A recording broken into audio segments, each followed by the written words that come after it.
Hey, welcome again to another Bitcoin news show. We have a lot to talk about this week. This is Martin Luther King Day today. We got Chris Ellis here. We got Gabriel here. We have a huge show. We have so much to talk about, you guys. I can't even talk. We have so much to do. I'm so excited.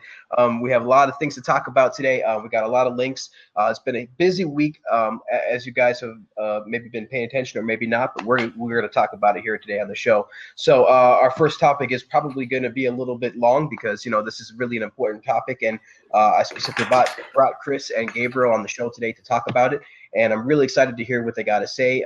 This is a very important topic. And so, of course, I'm talking about Mike Hearn and his exit from the actual Bitcoin community and his Medium letter that he put forth.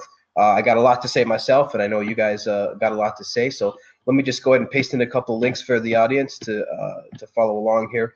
There's there's been links all over the place. There's been links on CoinDesk. There's been links everywhere. This kind of hit everything. In fact, the only thing that got really more attention than this was the amount of links that got created to completely contradict Mike's Medium article. I don't think I've ever seen so many Medium articles come out contradicting another Medium article before. So this was like pretty awesome to see, pretty great to see the community react and come together in this kind of space. So listen, Chris, I'd like to hear from you first, and then Gabriel. So tell me, Chris, in your opinion, what kind of went down this week with Mike, and how did this whole thing get started, and what happened, and what is your opinions on it?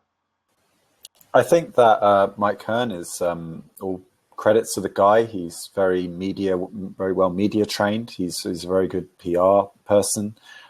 He's done a superb job of capturing a lot of the bandwidth and the eyeballs, as the lingo is used in media and advertising.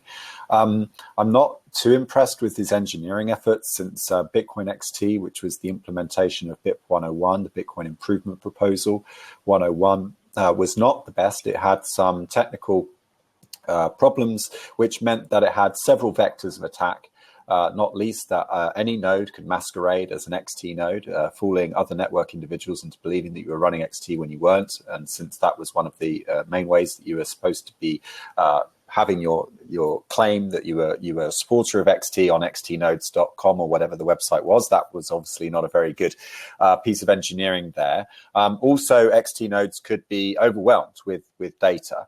And that was another vector of attack. And again, something that he really should have thought about as an engineer, since, as I've said on this show before, engineering really, you're in the business of fault tolerance. You're in the business of understanding the capabilities and the affordances of the world and the physics itself. And that is really a description and a measure of your understanding of the underlying nature of reality as a physicist.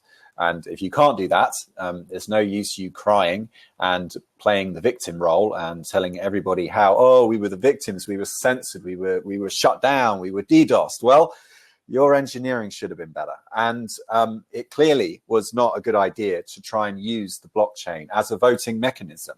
That in no way implies, of course, that we condone any of the publication censorship on our Bitcoin. Personally, I don't care much for our Bitcoin. I don't really go there that much. I'll go there if somebody links to it, if there's something interesting somebody has said on there. But this Thamos character, who's been around since the very beginning of Bitcoin, I believe he even has some alert keys at his disposal, and he really shouldn't. He's quite an unsavory individual, based on what I've heard. I've heard that he has been censoring things. I've just been following up in the 2 hours leading up to this. I've been going through the links that you sent us for this show. And yes, it does look like this guy is acting improperly, that he is clamping down on dissenting views in our Bitcoin, which is not helpful. And all it does is anger people. If you do not listen to somebody, they will simply stamp their feet harder and harder and harder. I would, however, like to quote what I think is a very good voice in this community. It came from a guy who calls himself Truthcoin. I don't know him too well yet, but I would like to read more of his work. I know there are other individuals out there that have given a balanced point of view, but I've just quoted him here because he said it better than I can say it. He's saying we're full tribalism on this issue. Anyone who pokes a curious head into the conversation is mind killed immediately with extreme prejudice. And he goes on to talk about in this article about the problem is that every time you try to raise a concern, as I did when I came into this BIP 101 block size debate, I initially was in favor of BIP 101. I trusted Gavin. I saw him give the talk in 2014 at the conference. I thought he was a safe pair of hands. He sounded like he was moving forward, and yet he was fairly conservative. I liked his rationale, for example, in BIP 101, the reason for increasing the block size in the way that it did was he said it was to mirror the same algorithm with the difficulty adjustment and the halving every 4 years. So I'm listening to this and I'm thinking, okay, the schedule for the block size increases is mirroring other properties that the Bitcoin algorithm already has in it. I can see the rationale behind that. I'm not as good as him as an engineer, obviously, but as a somebody at a higher up on the layer stack who understands it at an abstract level, I was initially persuaded until I saw the implementation of Bitcoin XT itself. And then what we had was something very colorful and a lot different too. And in fact, I'm just trying to dig through to the actual GitHub link now. I did have it ready, but now I've lost it.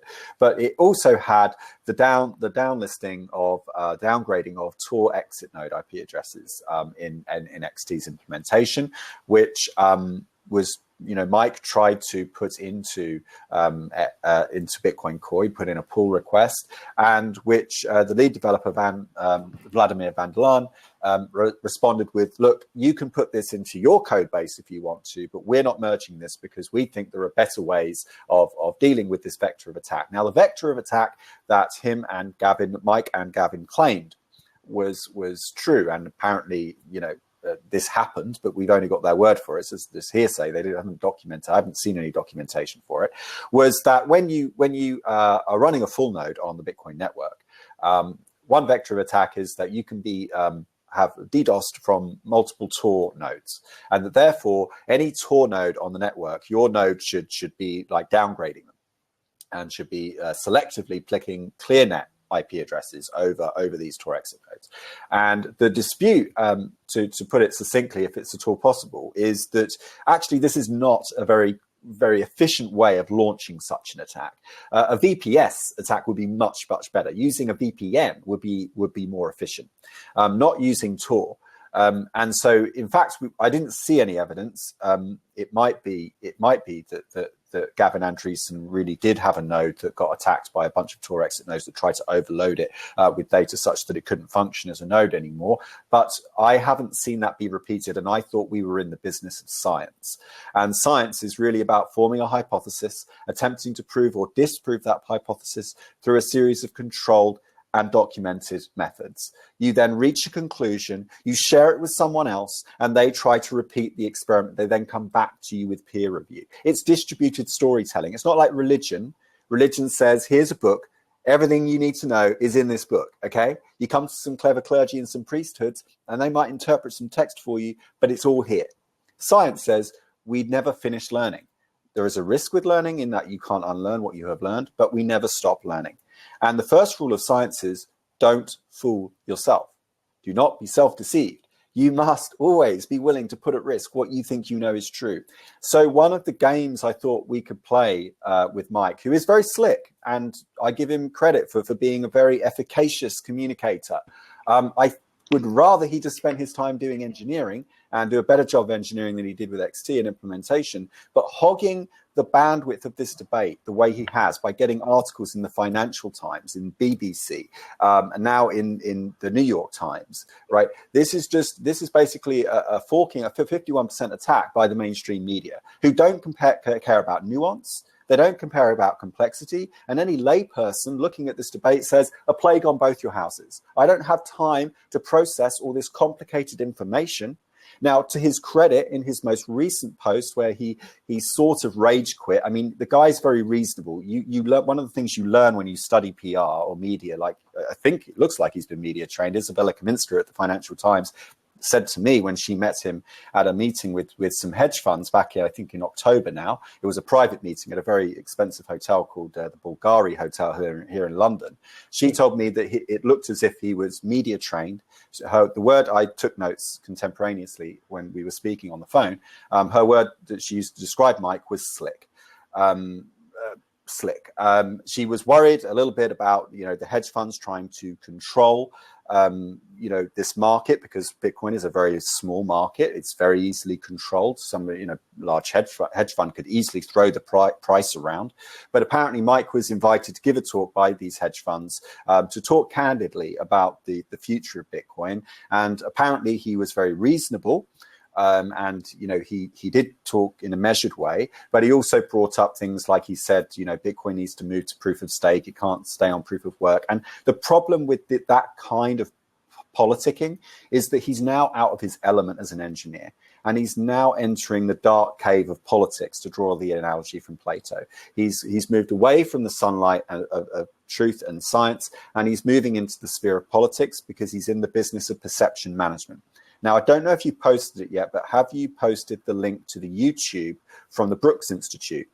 Because nope, I'm going to post that. To do that, because I want to address that point. Yes, let's do that. Let's do that right now. 1 second. Let me just grab the YouTube link. I have it up here. This is a very important point because this type of information, you see, the banks, they think they're slick, they think they're smart, and they think they're all great, but they still don't understand the world they live in, the world of information, where we can have information instantaneously. And so, Chris, go ahead, comment on this YouTube video I just pasted into. Oh, you pasted it in? Oh, I pasted. Yeah. Okay. Great. So if you watch this link, what you'll notice here is a gentleman in a conference. Is it called the Brooks Institute, I believe? And what he's saying is he's saying Mike Hearn is I don't know if I'm in time for this comment, but Mike Hearn's about to release a statement saying it's about to come out in the New Yorker. Okay.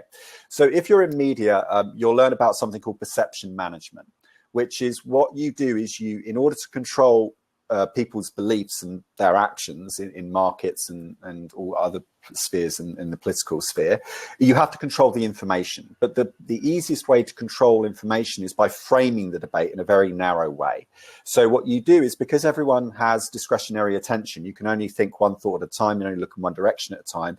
Because everyone has the same number of hours in a day, wherever they are in the world, you have to control what Carl Schmitt said is you have to control the urgencies. You're really a sovereign or a leader or a ruler, better, if you control the emergencies. You define what's next for everyone, because if your inbox is giving you lots and lots of things to do, you can't really be free because you don't have agency. Now you're at the mercy of whatever's in the inbox. The second thing you have to do, apart from make things urgent for people, is you have to define exceptions to rules. So you have to say, well, this is true, except for now when it's not true. So what he's done as a marketeer very, very well is that Mike has basically captured that mainstream. He has, I don't know who his PR agent is. I did try to find out. I asked Isabella who the PR agency was. Apparently, it was not a PR agent that contacted her and invited her to this meeting at the Bulgari Hotel. It was actually a hedge fund that invited them. So I don't know why.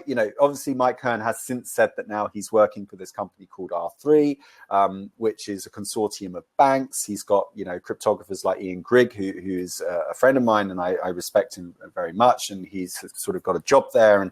And I, the problem for me is that no one's really, first of all, he starts off the claim in his most recent post with, the community has failed. So this is an argument from authority.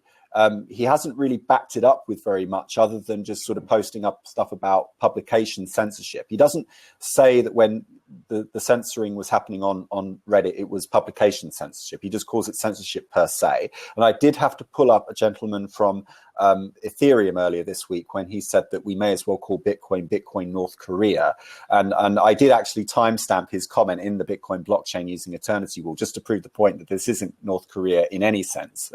You can't, the problem, there's a difference between publication censorship and stopping all out-of-bound communications altogether, like the Dear Leader does in North Korea. In North Korea, the Dear Leader doesn't have a PR problem. You can't go onto Twitter and on another social network and call bullshit on somebody that's censoring in their own publication. Now, having an agenda in a publication is not a choice of an editor. Editors, by definition, must make a choice as to what to put into an article and what to leave out. You can't have a newspaper that has everything in it. And so we should welcome an attitudinal journalistic landscape, right? I think that's a good thing. for people to have opinions by all means, and to have scientific debate by all means, and sometimes it is necessary to censor things. I happen to believe that Thamos went way out of line, that he was going way beyond the scope.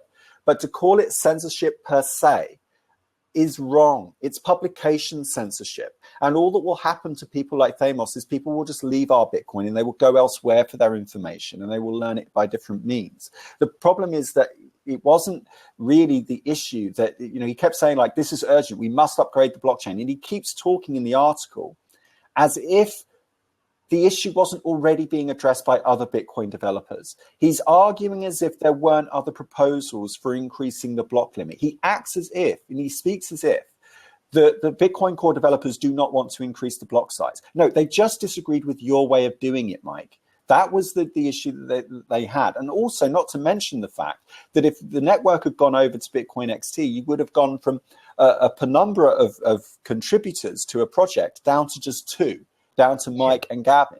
And that was dangerous. And clearly the network and the economic majority, the really sinister thing here is that all he's done is be divisive, and he's actually divided the community. He hasn't helped it. And yes, I agree that he's been very reasonable or very slick. Yes, I agree that it's difficult to really debate with someone when they don't get angry, but you feel angry because you see the injustice and the untruth in what they say. And sometimes we lose restraint and we fly off the handle. I'm guilty of it too. None of us are perfect. But the problem with it is that it really obscures the true complexity of his arguments. His engineering wasn't good enough. His politicking was terrible because he was out of his element. He's not a politician at heart, neither is Gavin Andresen. So all this game playing where Gavin Andresen this time last year did an article in the Financial Times saying how he was divesting out of Bitcoin, investing into stocks. I wonder how that went, by the way, because the S&P has taken a real tank. I hope nothing bad has happened to Gavin Andresen's portfolio, but when they make these kind of comments and they have these kind of straw man arguments, the problem is that people tend to just think, well, a plague on both your houses then, right? There's not that there isn't blame to go around on both sides of the debate. It's just, as Truthcoin says, we don't actually get to any kind of substance because we're constantly bickering about who's been paid to say what and who's, this is one of the reasons why I chose to do Pro Tip so transparently and do it all community funded. If we'd gone for the investor funding, right, then I would have had this agency dilemma problem, the same way that Bitcoin has, same way, like I was initially accused when I switched from my support from BIP 101 over to the more open-minded ideas, and I hadn't picked necessarily a particular proposal. I was broadly speaking in favor of Jeff Garzick's ideas because I like those ideas a lot.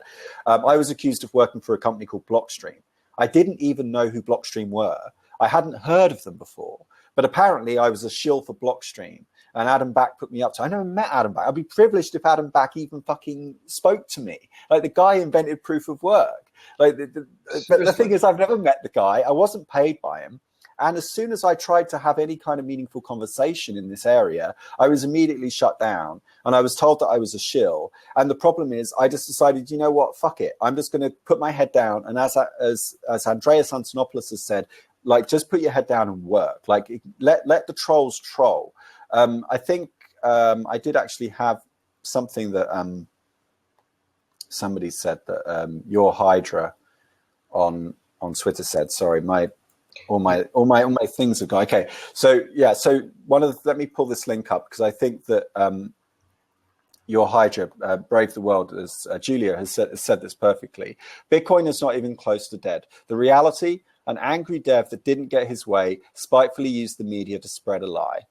And that's exactly it. And the problem is that she's summed it up beautifully. That's very, very succinct, very well put. Like if I was going to launch an ad hominem with your permission, like see this picture. This is the picture that he had, the portrait he had posted in the New York Times. I almost want to ask you, Mike, when's the album out?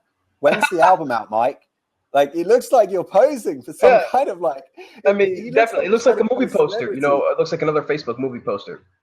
It's like 2 years ago, Mike Hearn quit his cushy programming job at Google's Swiss headquarters to devote himself full-time to what was his great passion, the virtual currency Bitcoin. He was one of a handful of developers around the world world dedicated to maintaining the basic software that governs both the creation of new Bitcoins and the network. I mean, it goes on. Mike Hearn, until recently one of the most prominent leaders of the Bitcoin project, became so disillusioned that in December he sold the few hundred Bitcoin. I think he had a few more than a few hundred Bitcoin he had left, and quietly took a job at a new startup. Well, that's R3. And of course, R3, the company that employs him, also timed a press release statement out. So these three articles came at us at once. Remember, perception management. You have now been framed. You have now been told, this is the message, this is the paradigm, look through these things, and you're not allowed to go outside. No. You're not allowed to look for yourself and explore. And this is the problem. Hey, Mike, if you're watching this, you're not the only person that's good at communicating. I am too. All right. So if you want to fight on this in using these types of tactics, you're going to be up against some stiff opposition. This isn't your strong area. Like, you're good at it, like efficacious in the Machiavellian sense. Does anyone read The Prince anymore? Like, he uses the term efficacious. Yeah. Efficacious just means you don't care what's good or bad. You just do it because it works. You're not thinking ethically. Ethics is a process, dude. You need to like constantly be striving for more and more, and just going in front of a bunch of rich people and telling them how Bitcoin needs to move over to proof of stake. You stop being an engineer and you start being a politician, right? Because you're not behaving in a vacuum at this stage. You're behaving in a context, a much richer context. And if you've got ambitions, as you clearly must have had in October, to be working for a private firm, you must understand that your actions control market price. And you've got privileged information because you're a core developer and you're doing deals with these banks. So look, I think it's a good thing that more developers are working on this underlying technology. I do not consider a community failed just because it disagrees. That's not the absence, right? This is a Martin Luther King quote. Since Martin Luther King Day, justice is not the absence of violence. Peace is not the absence of violence, it's the presence of justice. And what we need to have is a more constructive debate with actual links going back to sources. I mean, he has put some links in his latest post, but in the one before that, it was mostly just opining. And a lot of the time, a lot of his arguments are straw man arguments. That some of them beg the question in the sense that, well, nobody argued this in the first place, Mike. You're just constructing this and you're expecting us to believe it. And the problem is that he hasn't left. This is the bottom line. He hasn't gone anywhere. Like, he said he's left Bitcoin. You better believe he hasn't gone anywhere. You can't leave Bitcoin. He's working for R3 now, which is a consultancy firm. I'll suspend judgment, but if you look at the list of backers, we don't unfortunately have screen sharing capabilities on Blab. But if you did, we could show a nice graphic of all the different central banks that are involved in this. If you watched that video that you linked to a little bit further, I have tweeted this out as well on my own personal Twitter. One gentleman in that consortium of stock market technologists, they call themselves these days, but really they're just middlemen. Let's face it. Yeah. The gentleman did make an argument very similar to one I made, I think, over a year ago, which was that Bitcoin doesn't actually contain any novel or new innovations. It is what's known often as innovation by combination. Okay, so what it's doing is it's combining various other primitives. For example, the Merkle tree, Ralph Merkle from the 1970s, obviously the public key infrastructure, which began in the 70s and really came into its fruition with PGP in the 90s. You've got Hashcash, you've got all the peer-to-peer, the node discovery stuff that was Napster et al. in the 90s. And so this is not new technology in the sense that there's nothing original in Bitcoin. It's just a reassembly. It's really, as I put it, a values innovation, not a technological innovation. And it's democratizing lowercase d now, because this word, I just want to finish up my statement by saying that the word democracy has been thrown around a lot. So Thamos says that Bitcoin isn't a democracy, which is both true and untrue at the same time. It's true if what you mean by democracy is a modern sense of democracy, where with the majority, where more than 50% of the people get what they want. But that's actually not what democracy originally meant when it was coined in ancient Athens. Democracy, really, in its truest spirit, it's really the ability for people to do things, to take action.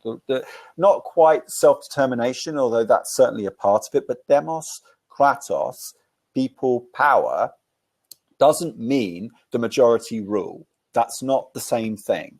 And also this argument, so that you've got definitional problems, you've got problems with not defining things properly. And then the other problem you have is this word consensus. And despite the fact that there is plenty of literature and debate in philosophy on the definition of consensus, and I kept reiterating it over and over, the Gadamer quote, consensus is that which cannot be overthrown even in the presence of misunderstanding, yet still they were having these same old tired out debates. So really what we're needing now is a better forum and a better structure to these debates, one which does not limit people's input, but one that can perhaps surface some of the more enlightened people, the people that are clearly experts in their field, definitely deserve more amplitude. I don't disagree with that. But simply writing populist op-ed pieces or native advertising, placed into the mainstream media like the New York Times, which was an advertorial. It wasn't an editorial. It was an advertorial. It was an advert because it was then a timed press release from R3.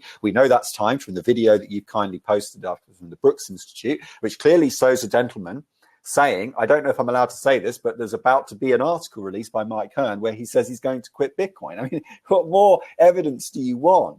I mean, this guy is so arrogant that he thinks he can pull the wool over our eyes. Look, dude, no one's disagreeing with you. Well, I'm not disagreeing with you that the block size needs to increase. What the disagreement was all along is how we do it and who gets to be in charge. You wanted to be the dictator. You even said it yourself, a benevolent dictator. And the problem is people didn't want to put you in charge because they'd seen the behavior from you before, like the introduction of notions like red listing of Bitcoin addresses, which threatens the fungibility of the coins themselves and undermines the integrity of the network, like the hard fork that happened back in 2013. Do you remember that?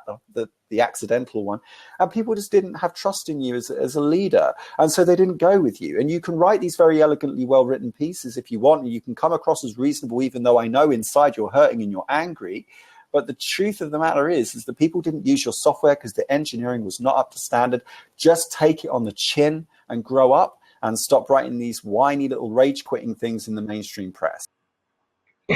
Yes, so many points on there, and Gabriel, we'll definitely get to you too, and I want to get to you, Gabriel, before I say all my points, but definitely some good points. I just want to read a couple of quotes, that they put into the chat. Also, we're going to get to some questions, that have been posted as well about this discussion. So, real quick, if you guys want to, if everybody wants to tweet out what we're doing here, we're talking about Bitcoin, talking about the Mike Hearn discussion. I'd like we still got a lot to go on this, so everybody can go ahead and tweet that out. That's what we're doing right now. Listen to this. So this quote was let's see, where is it? Bitcoin Hearn paradox. With him, consensus is hard to reach. BT suffers. Without him, consensus is easy to reach. Bitcoin prospers. He can't win. It's true. He was literally one of the roots of the huge debate. One of the underlying causes of things not getting done. And I really think that now that he's out of the space, that we can really just put our hands back to work, as Andreas said, as you mentioned, just get back to the engineering. So it's just crazy how he just exited out like that, and with that kind of article. Who works on something for years and years and years, and then as they exit, completely slams the door like that on it. It was absolutely a childish thing to do. So Gabriel, I'd like to hear your thoughts on this. We got a lot. There's a lot of points. Tell me, what do you think about this whole Mike Hearn situation? Well, I've mentioned a few things about how I feel about how Mike Hearn has handled his role in the Bitcoin ecosystem, which I definitely agree with Chris that it has been pretty minor. If you look at his contributions, he's a very loud voice and he's an effective communicator.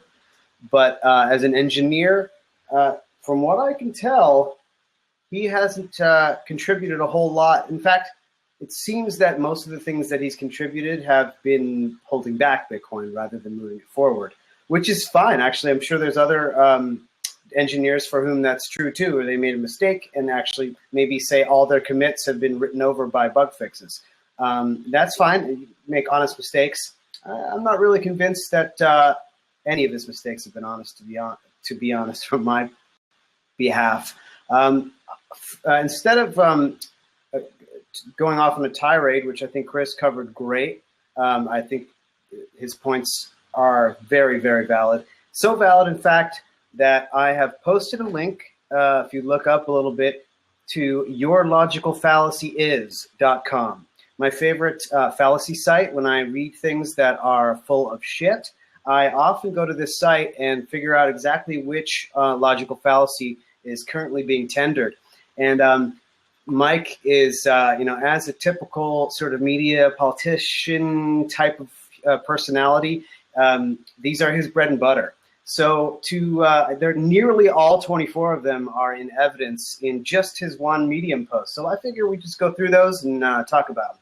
First, please. Yes. First off, I would like to say, I posted that tweet too after you. I posted that link after you. That's so cool. Really? Yeah. So the game I want to propose is that we all play a game where we find as many of these in his work as we can. Oh, man. That's exactly what I was thinking. It's great minds, right?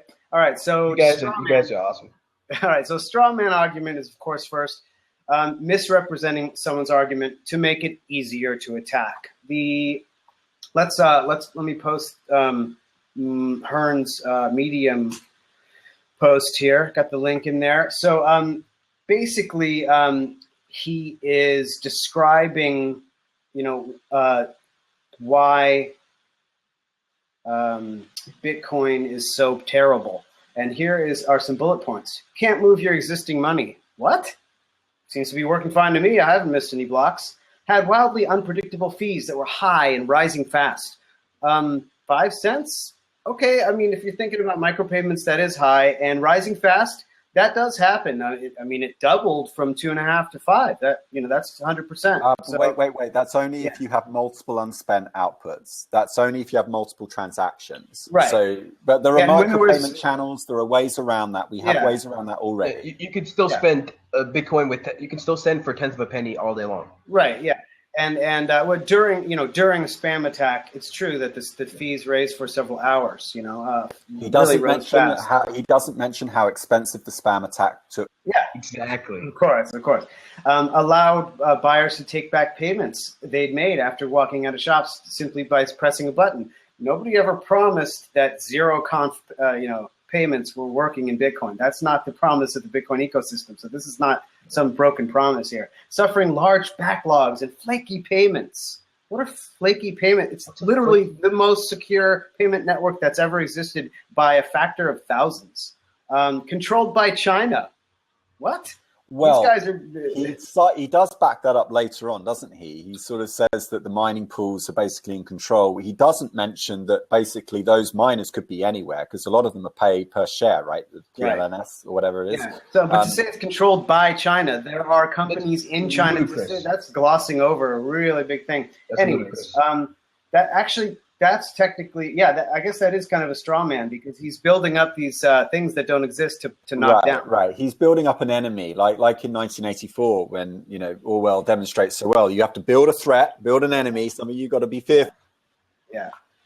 So next is the false cause. You presume that a real or perceived relationship between things means that one is the cause of the other. Now, this is a complex one, and I really do think that this particular article is full of examples of false cause. But if you guys want to chime in, if you know of any specific one, for example, he says the blockchain is full. Okay, first of all, that is not even a real thing because the blockchain is not full. There have been a couple full blocks ever, but No, there have been more full blocks than ever. The reason it's not quite the whole truth, again, in order to tell a big lie, you have to tell a few small truths. It is true that the majority of blocks are capped at either 700 kilobytes or the full megabyte. And the reason he does explain is because miners find it more efficient to send smaller blocks because they propagate across the network much more quickly. And therefore, they're more likely to get their block reward, especially if you're in China. Because remember, he's also arguing that China has the problem with the Great Firewall, and therefore it's the equivalent of everyone on the internet running from like a hotel Wi-Fi, and we all have to go to the lowest common denominator because apparently they would lose out in a larger block size scenario. Mm-hmm. So he has some evidence for that. The problem is that the Bitcoin is a state transition system, so it does progress. There are future blocks. It might just be that you have to wait a little longer. And again, back to his original statement, it's not as if this wasn't already being worked on. It's just that you were not the person to do it because you didn't prove yourself enough as an engineer. Okay, sorry. Yeah. And also, just real quick, sorry, Gabriel, just real quick, a side point.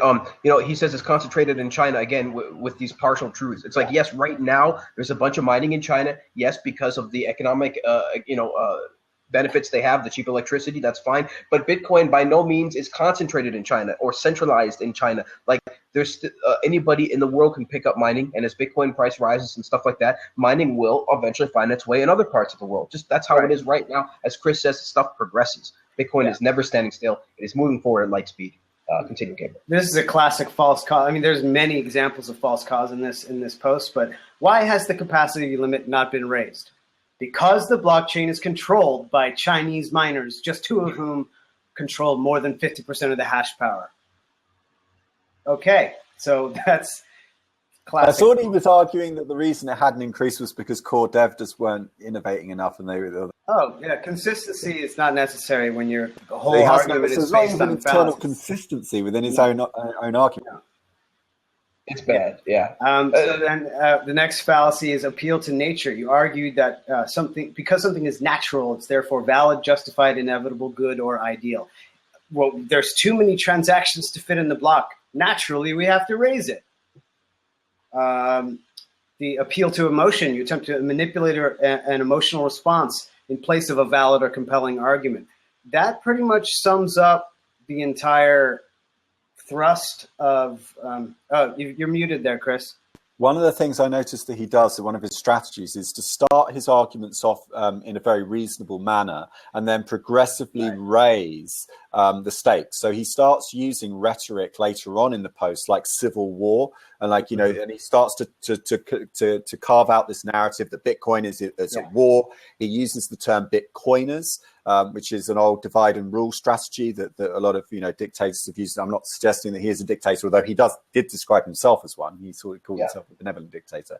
But this is a strategy that's often been used: divide and rule. This is this group of people. You're that group of people. It denies the individual, and it's very collectivist in nature. Not all Bitcoiners are the same. There are users of Bitcoin, passive users of Bitcoin, active users of Bitcoin, traders in Bitcoin. There are punters in Bitcoin. There are YouTubers like me and journalists in Bitcoin. But we are not one homogenous group of people. And it is not true, because a lot of these arguments that he's raising, I never had a problem with Bitcoin 01 initially. So again. Yes. Yeah. The appeal to emotion is actually the really big one. I think your point is really valid. This whole time until Bitcoin Classic came out, I was like, wow, all these people saying there's a schism. There's a crisis in the Bitcoin community. Those are all appeals to emotion. Those are not really valid arguments, and I didn't agree that there was a crisis. I think maybe now there is with Bitcoin Classic coming online and having gotten so many supporters behind it, but until then, I think it was just all appeals to emotion. Next fallacy. The site is messing up. There we go. The fallacy. You presume that because a claim has been poorly argued or a fallacy has been made, that the claim itself must be wrong.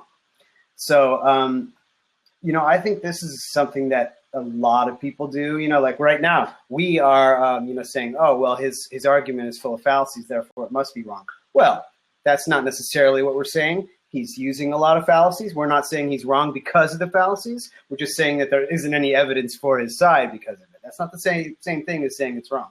I'm not sure if there's any, if he is working at a high enough level of rhetoric to even bother pointing out fallacies, because it would so quickly point back to him. So he might be avoiding that one. We're trying to be objective here. We're definitely trying to be objective with what we're saying, and we're taking his what he said into context and everything. But again, people, like, there's just so many things wrong. It's hard to not get mad at the guy. At least for me, I'm trying to not get mad at him. Oh, I'm not mad. I think it's funny. Bandwagon. The bandwagon fallacy. You appeal to popularity or the fact that many people do something as an attempted form of validation. Now, this is really big. We all agree the users want. He's saying, well, because the users want it, they've got to be right, and we've got to give them what they want because the users are the most important thing, and us developers just serve them. And all the many years of study and deep thinking we've been doing about this subject is irrelevant, because that would be an appeal to authority. So we can't appeal to any experts at all, ever. That, and also in user experience, you have the concept that the user is in your own head. When you're developing something, you're engineering something, that user you're talking about is you, and you're making assumptions. Unless he can give us some A/B testing and some actual rigorous, exact, tried and tested methodologies, giving people what they want gives them cancer. You get mainstream media by giving people what they want, right? It's not about giving people what they want. It's about listening to what they want, but giving them what they need. And that is your responsibility as an engineer, Mike. And you. Exactly. I mean, even Henry Ford said, if I would have asked the people what they wanted, I mean, they would have just told me faster horses. Yeah. He didn't wait around for that. No. And that's not what engineers should do either. The loaded question. This is great. You asked a question that had a presumption built in so that it couldn't be answered without feeling guilty. Very first question of the article: why has Bitcoin failed? It's also begging the question. It hasn't failed. I'm still using it. Yeah. That's totally begging the question. It's a loaded question and begging the question. So yeah, all these questions actually are very loaded. There's definitely an overlap on the Venn diagram between loaded questions and begging the question. But why are they not allowing it to grow? The developers are not allowing the block size to grow. That's totally not true, actually. They just want to make sure that it's done without compromising security. Why has the... okay. So anyways, there's more examples of those type of questions. In fact, all the questions contain fallacies in this article. The appeal is true. Yeah. Well, except for why has the block size... Why has the capacity limit not been raised? That's a genuinely important, valid question.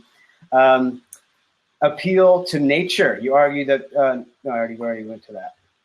See, this is oh boy, the website is not going in order here anymore. So we'll go back to the home page. Oh wow, it didn't go in. It was random, I guess. Okay, so we've done slippery slope. I was just looking at slippery slope. So the slippery slope argument is evident all over this. It's like, what's going to happen if this doesn't, if we don't increase the block size, then it obviously what's going to happen is the whole system is going to blow up and collapse. It's totally going to collapse. So if we allow A to happen, then Z will consequently happen too. Therefore, A should not happen. If we don't raise the block size now, Bitcoin will fail for sure, and it'll never become as good as Visa. Oh yeah, we've got to compete with Visa. Yeah, because Visa is definitely a like-for-like comparison, and it's also great. It's totally digital gold. That's another point. I wanted to bring up too. Is there's this whole thing about how people are talking about really like it's kind of like this competition between keeping Bitcoin this network for small transactions or making Bitcoin a network for settlements and stuff like that. And people keep trying to argue, and Mike argued that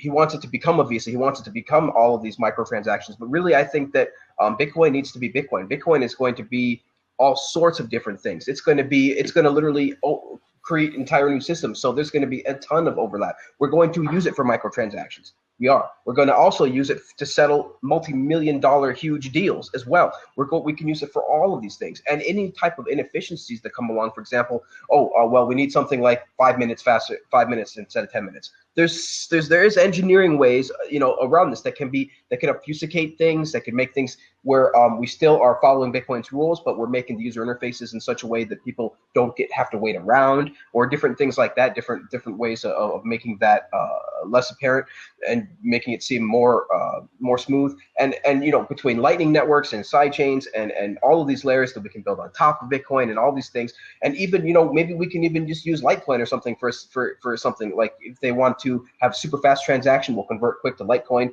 and then convert Bitcoin. There's just a million different options, and I really think that Bitcoin can be all of these things. Bitcoin can be used for a settlement network, and Bitcoin can be used for microtransactions, and that there'll be other services that'll help Bitcoin be used for microtransactions. There's just going to be a huge myriad of things like that because there is a need. Bitcoin is going to continue to grow, and there's going to be more people holding Bitcoin. So there's going to be a need to be able to spend Bitcoin in all sorts of ways, in every way you can ever think of imaginable possible. So if you guys have anything to add to that, or Gabriel, if you want to keep going, if you want to continue your point.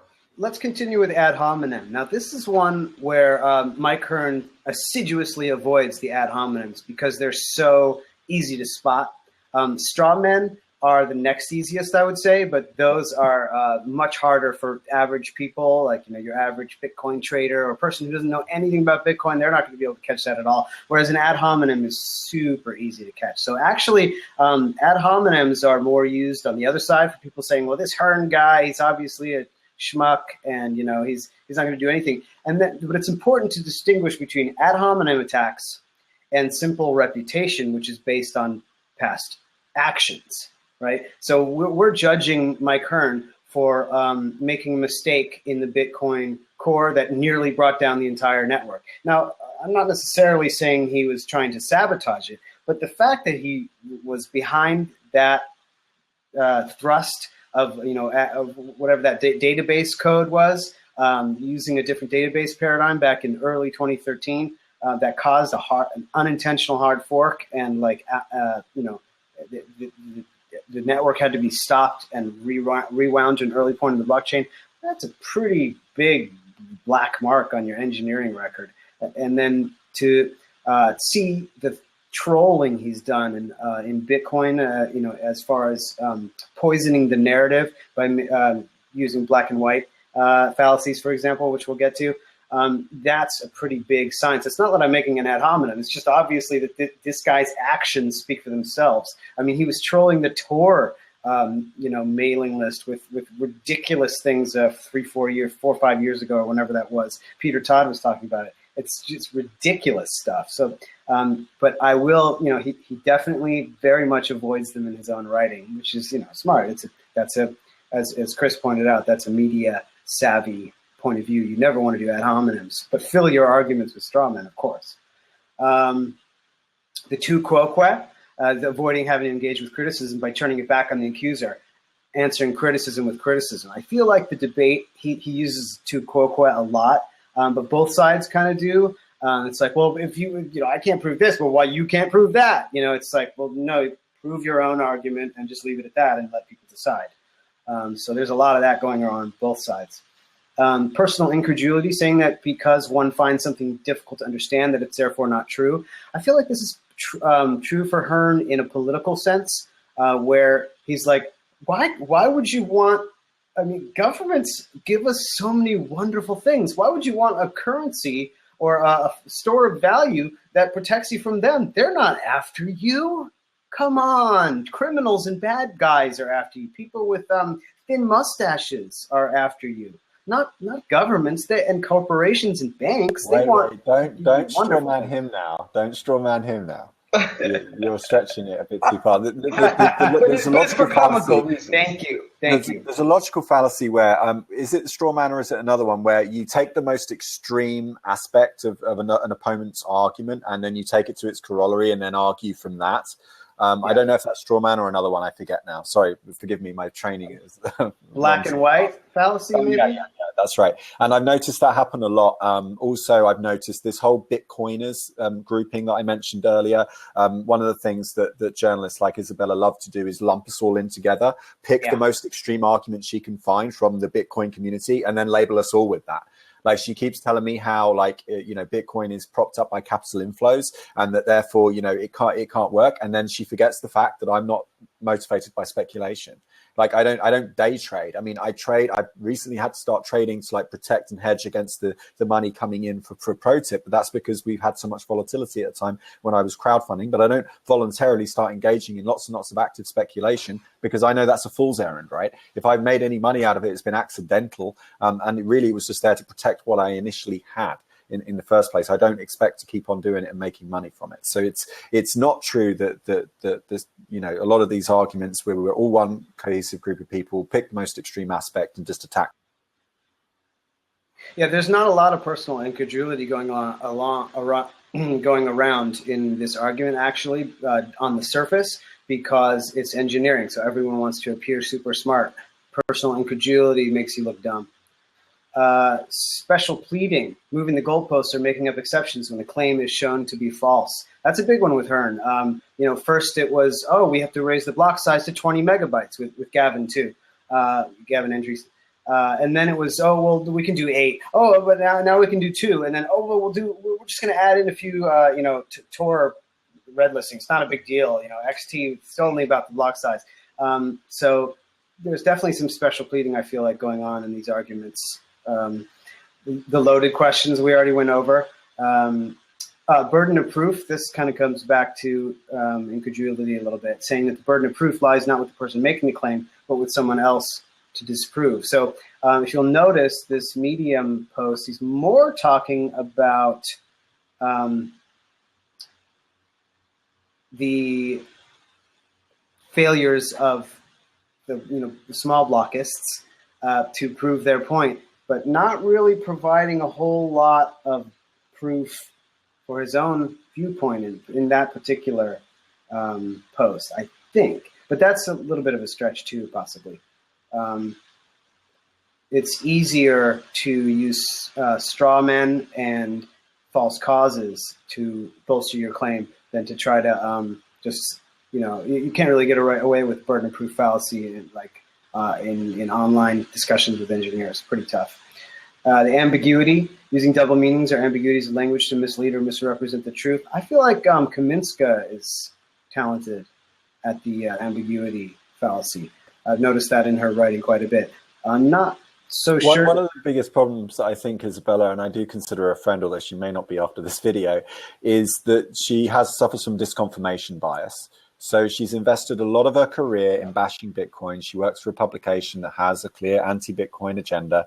And she, in my view anyway, and it's been my experience of talking to her privately and then reading her articles publicly, that there is a dissonance. There is a difference between the way she speaks to me privately is very open-minded. I mean, sometimes she could be a little bit preachy, but then, everyone suffers from that a little bit, I think, especially me. But when she writes, she writes in categorical, very strict, and these are hypotheses. When she refers to in her article, and if we linked it, by the way, the one that I sent you, Vortex, in the chat, if you link to her article where she comments on this, remember that she went to this meeting at the Bulgari Hotel many months ago. She didn't write about it, or she tried to, and for whatever reason it wasn't published by the FT. They didn't see fit to publish it, but she has decided to publish something now that appears to contradict what she was saying to me before. I may be wrong, and I'm sure she will correct me on that. But what it appears to me is that when she writes these categorical claims that Bitcoin can't scale because of X, she's not basing that on scientific rigor and exact experimentation. What she's doing is offering a hypothesis but framing it as truth. That is a logical fallacy. That is disconfirmation bias. What you're doing now is you're looking for evidence that backs up your original conclusion, a conclusion that wasn't based on substance. It was based on theory. So you didn't see something in reality. The reason why, she's never asked me, neither of any of these other Bitcoin critics have ever asked me, Chris, why do you find Bitcoin valuable? Good question. That would be a very, very good question. Instead, what you did is you opined at me many hours at a time, telling me how I was wrong, as if I've got no criticisms of Bitcoin whatsoever. I have been critical of Bitcoin in the past. I've been also praiseworthy of it in the past. But nuance is key, and you're killing nuance when you decide what the conclusion is ahead of time in the absence of evidence, based on maybe some studying you've done in the social sciences. You have some economic theories that you thought were true once upon a time, just like we used to take a geocentric view of the universe at one point. We thought that the Earth was flat at one point. But at some time, we have to face up to the truth. And the reason why I find Bitcoin valuable, not that you asked, but I'm going to tell you why, it's because I've been living off of it 2 years. And it's worked for me.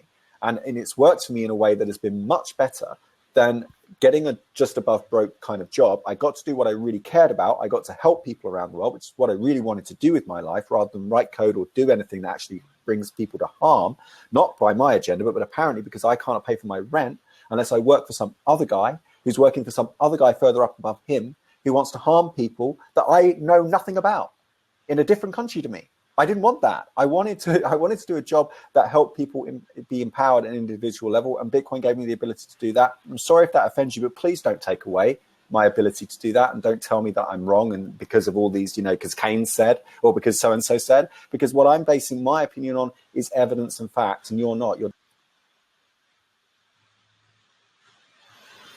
Yeah, that's very true.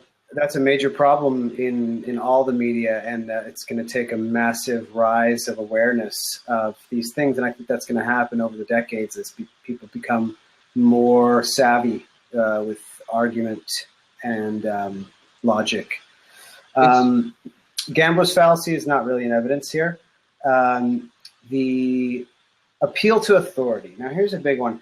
I do notice that people in the Bitcoin community in general will often, appeal, of course, to Satoshi Nakamoto's writings, but also their chosen figurehead. Hearn definitely tends to avoid it, and I think that's a good thing on all sides, that people tend to avoid appeal to authority. I think one of Bitcoin's main raison d'etre is that it's, or raisons d'etre, that it, that it kind of, you're trying to get away from such things. So it's good to see less and less of that, I would say. The composition division fallacy. Now this, you see a lot, assuming that what's true about one part of something has to be applied to all or other parts of it. So, this is true on all sides of this argument. People glom together. Well, you think that blocks should be small. We should all just use Lightning Network, but Lightning Network doesn't even exist yet. Or, I was reading Mircea Popescu's this sort of very, very ultra conservative Bitcoin, almost a troll. Interesting thinker though. He was saying that the segregated witness is a terrible security breach, and for all I know, he could be correct. Considering how much reasoned argument I've actually heard about it out there, but to say I won't support any upgrades to Bitcoin because they might have we can't have anything, or because one of the pieces might have a problem with it. That's a different thing entirely. But there's definitely a lot of composition division fallacy in this big block argument, because there's off-blockchain transactions, there's SegWit, there's Bitcoin Classic, there's the political side. Oh, the whole point here is that we have to have a democracy, and this whole conversation, consensus is broken. There's a lot of composition division fallacies going on. It would take a long time to go into all of them, but keep an eye out for them. The no true Scotsman fallacy, I think, is definitely in evidence on both sides of this debate, making what could be called an appeal to purity as a way to dismiss relevant criticisms or flaws of an argument. I think this one comes to mind in regards to the hard fork, soft fork debate. So that's what's raging right now. Adam Back and the Blockstream guys are like, whoa, hold on a second. A hard fork's going to create an altcoin and divide the economy in two. You guys realize what a big risk that is. I mean, we kind of want to all come together and talk about this. And the guys that are like, it's difficult for me to explain the opposite viewpoint of why a hard fork is good. But I feel that possibly we might have a no true Scotsman thing. Like, this whole debate is just poisoned. Let's just go the pure route and get our own code base and do a hard fork, and we can have Bitcoin Classic for our big blocks, and then you guys can have your Bitcoin. One of the things as well that have come up in this debate is, this agency dilemma, which actually isn't a logical fallacy, but it is a flaw within capitalist logic, and is being debated by economists all the time. The agency dilemma, for example, is where if I want to rent a house or an apartment here in the UK, I have to go via an agent. But the agent isn't working for me, they're working for the landlord. So when they go around and they're showing me property, their incentive is to get me to buy it at any cost. They also control the information, so they can start introducing fake bidders on the price, so they can make me pay more. They're on the one hand, they're trying to, help me find a place to live. On the other hand, they don't have my interests at heart. They're really working for the other guy. Now, this agency dilemma has come up a lot because people work for Blockstream and they think they've got the right way. It's important to mention here that Gavin Andreessen, this whole time, he's a little more silent actually than Mike Hearn. He's not media trained. You could see that from his article in the FT, where he made a few gaffes and said that he was divesting out of Bitcoin and all this stuff, which is obviously a ridiculous thing and to his say. Bowl cut too. No, like Mike Hearn would never be caught dead with that bowl cut. Right. But like, yeah, you can see that Mike's obviously, had the media training. Gavin not so much, but isn't Gavin Andreessen now involved in Bitcoin Classic? Because this came up. Let me show you what I noticed come up in this debate when Taylor Swift actually tweeted out about this whole kind of R3 thing. One of the people came in, this guy called JVP or Hack for Good, Hack spelt with a Q, not a CK. And he says to Taylor, you are aware that Mike's working for R3 now, yes? This is a company-sponsored statement. We should take it as such. And this guy, Timothy Ruff, comes back in and says, well, true, that avoids his point entirely, almost as if you're in denial. Now let me show you another tweet. So this is something you have to watch out for when you're looking for, some kind of, because he mentions actually in a follow-up post to his post, somebody's just tweeted me, Juicy Grabs, thanks very much for sending that over.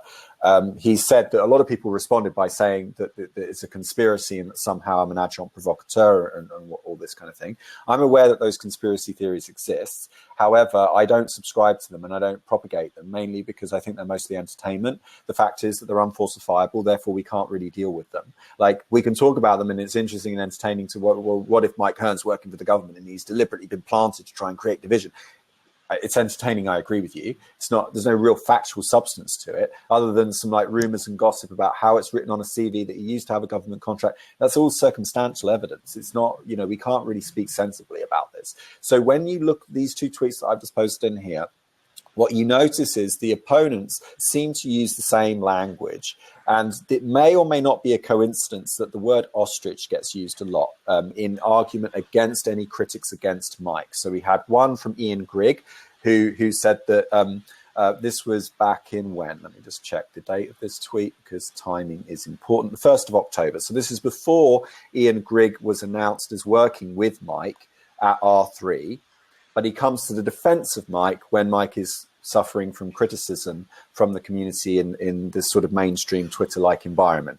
So he says, understood, there could be bad stuff elsewhere, but it looks to me like core team doing ostrich impressions. Well, now we know since then that Ian is in fact working with Mike Hearn. Ian and I were engaged in a private discussion before I learned of this, around the same time or perhaps shortly after this tweet, at Proof of Work, as I mentioned last time, which is an advertising agency in London. And, I was talking about Mike Hearn, a couple of other people were, voicing their opinions much like we are now. And Ian was reticent, shall we say. And of course, we now know why. Then another friend of mine called Jock Bazutil says, I can't claim deep understanding of Bitcoin. This is much more recently.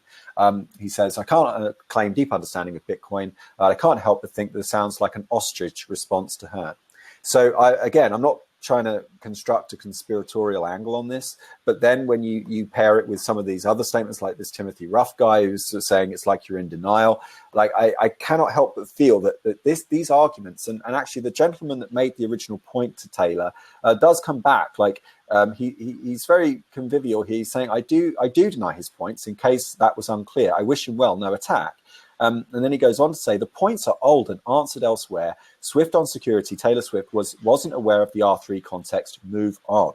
And what JVP here is saying, and I think he's arguing quite well, is that these arguments have been had and you're acting like they haven't. If you haven't, you need to go away and research it independently for yourself. That's why the whole argument about censorship on Bitcoin.org is largely a non sequitur. We haven't got to that one yet. A non sequitur doesn't mean that you're wrong. It just means you're missing the point. It means you're not right either because you're not addressing the real issue. This has been debated. It's just been debated on a different platform, in a different medium, in a different way. And really, it's the individual's responsibility to go away and do that research before they make a claim from ignorance, which is what a lot of these claims are. It sounds like they're all just doing ostrich impressions. Of course, they caveat it first. They say, oh, look, I don't know everything, and sure. And that gives them some deniability and it gives them some air cover. Okay, fair enough. But if I keep seeing people do that, I am going to start to call a little bit of bullshit. I'm going to start to draw some connections. That's not being a conspiracy theorist. I'm just following the evidence and I'm going to point it out. And if it's untrue, please correct me. But don't let me stop that. Don't stop me from making those assertions and branding me as a conspiracy theorist. Sorry, go on.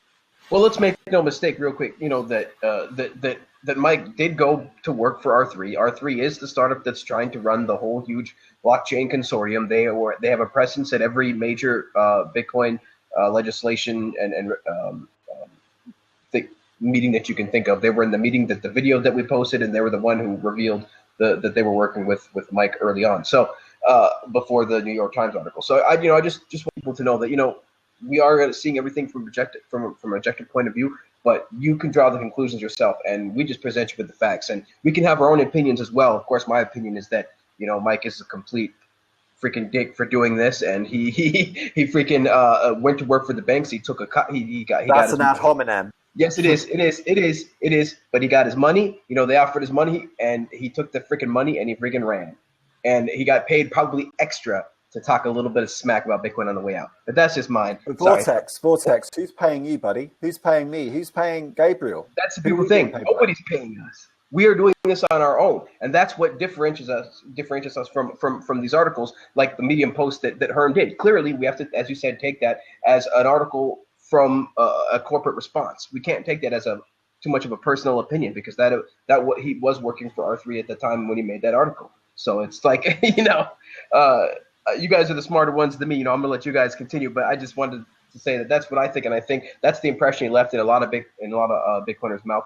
It's just that he slammed the door on the way out for absolutely no reason. And if you look at his history, it matches with his history very well. So sorry, continue, Gabriel. Chris, you mentioned the conspiracy theories, and because conspiracy theorists have gotten a really bad rap because people doing conspiracies don't want to be found out. So I'm actually very into conspiracy theories. I think they're really important because when people have secrets, usually it's because they're trying to hurt somebody. So unless it's like a surprise party. So I actually think that those type of discussions are extremely valid because you're following the cause back. You're following the chain of causation. Why is Mike doing this? Now, it could be any number of reasons. I just thought of a new one right now. You mentioned that he said, "Oh, I'm selling I'm selling my last few hundred Bitcoin," and you're like, "Well, he probably had a lot more than that." And then I just got to thinking, like, geez, why not play both sides? If you're Mike Hearn and you have 50,000 Bitcoin, and they're offering you $400,000 a year to work at R3 and shares in the company, man, I would like sell 302 of them. Hold them and then be like, I'm getting out of Bitcoin because it's really bad, and knowing that by you leaving, you're actually going to help the Bitcoin ecosystem. Can I now come to Isabella's defense? So Isabella, actually, her point initially, and her point that she's reiterated it to me after I criticized her earlier about taking these two different opposing views, one privately, one publicly, is that she is saying, look, she's saying from her point of view, my argument wasn't against Mike. Mike seemed very reasonable at this private meeting at the Bulgari Hotel. Actually, my concern was with the hedgies. It was with the hedge funds who like to do this control tactics of markets. So while Mike Hearn is actually formally, by the way, we should say he is denying that he's profited from all this media entertainment circus. I think we should assume good nature in other people. I don't think we should just assume the bad character in other people. So let's give him the benefit of the doubt. It's still possible that these hedge funds, who we do have reason to believe are in control of markets, there's plenty of evidence if you want it to look at it. Just look at how much we had to bail out the banks for.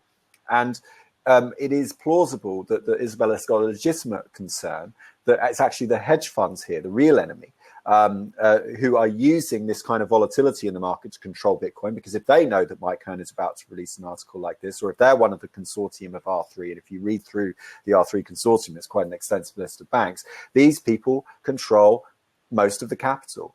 And if they control the capital, they're able to steer the markets in such a direction, especially in sympathy with certain press releases. And it should give us cause for concern. We're not making categorical claims. I'm not saying that anything is absolutely true. I'm saying there is a good cause for concern that if Mike is having private meetings with hedge funds at fancy restaurants, that we should be able to ask a few questions, maybe ask for a recording of that meeting. Was it recorded? Was it documented? Were minutes taken? Because this guy is in a position of privilege and he has access to privileged information. He claims to be a great contributor to the core Bitcoin code. Well, why are you having private meetings with these very large people without any accountability? And so I think Isabella's point, if I'm now to come to her defense, is that really the concern here is not so much Mike Hearn, it's the hedge funds and their control over this market and using this kind of media circus to Absolutely. I mean, you know, somebody profited from that. I mean, you know, somebody definitely sold Bitcoin in anticipation to buy it back when that article, you know, when the whole idea came about to create that article. That was, I'm sure, in the plan. And again, you know, we can't know for sure, but man, it just logically makes sense to me. This is how these hedge funds think. This is how they work. This is why media is controlled. Part of the reason why media is controlled, not just to control people, but to control markets. And that's a big, huge thing, because when you control markets, you then can control the people. You know, first you got to get the money to control the markets, and you control the people. So make no mistake that there's a reason why we're bringing this stuff up, and I really think that it's everybody's best interest to research this stuff and look at it for what it is, and really see through all of the different tactics that both Chris and Gabriel mentioned that these people are using. And I really think that that it's important, because this is why I wanted to create the show, you know, today, bring this on the show, is I really want people to understand what's happening here. What's happening is that no, Bitcoin is not dead. No, Bitcoin is not a failed experiment. You know, one person left. Oh well, Bitcoin is going to keep going. You know, the price, we lost a few dollars in Bitcoin. Oh well, it immediately almost gained it back up. You know, we'll be back there soon enough. And Bitcoin is going to continue to keep working. So well, the key thing here is that markets grow from failure. And so it's important anti-fragile. that it's anti-fragile, yeah. So it's important that we have these kinds of setbacks. There's nothing wrong with what Mike and Gavin did, in the sense that the core developers do not have a monopoly on the code. That's absolutely correct. What we're saying is you did a really bad job, and that's why you didn't get successful with your hard fork. Don't go whining about it in the mainstream media with a cacophony of logical fallacies. And trying to deceive people and trying to steer people away from the truth. Stop doing that part. I don't care that you fork the software, dudes. Like, what I care about is whining about it in the mainstream media and deflecting attention. And personally, I'm glad that there is a lot of different forks going on right now. You know, we got Bitcoin Classic, we got Bitcoin Unlimited, and that's good. You know, so just a year or a year ago, you know, everybody was completely fearing hard forks, completely against it. When we really have to take a honest look at ourselves and what Bitcoin is. Bitcoin is open source. It's meant to be forked.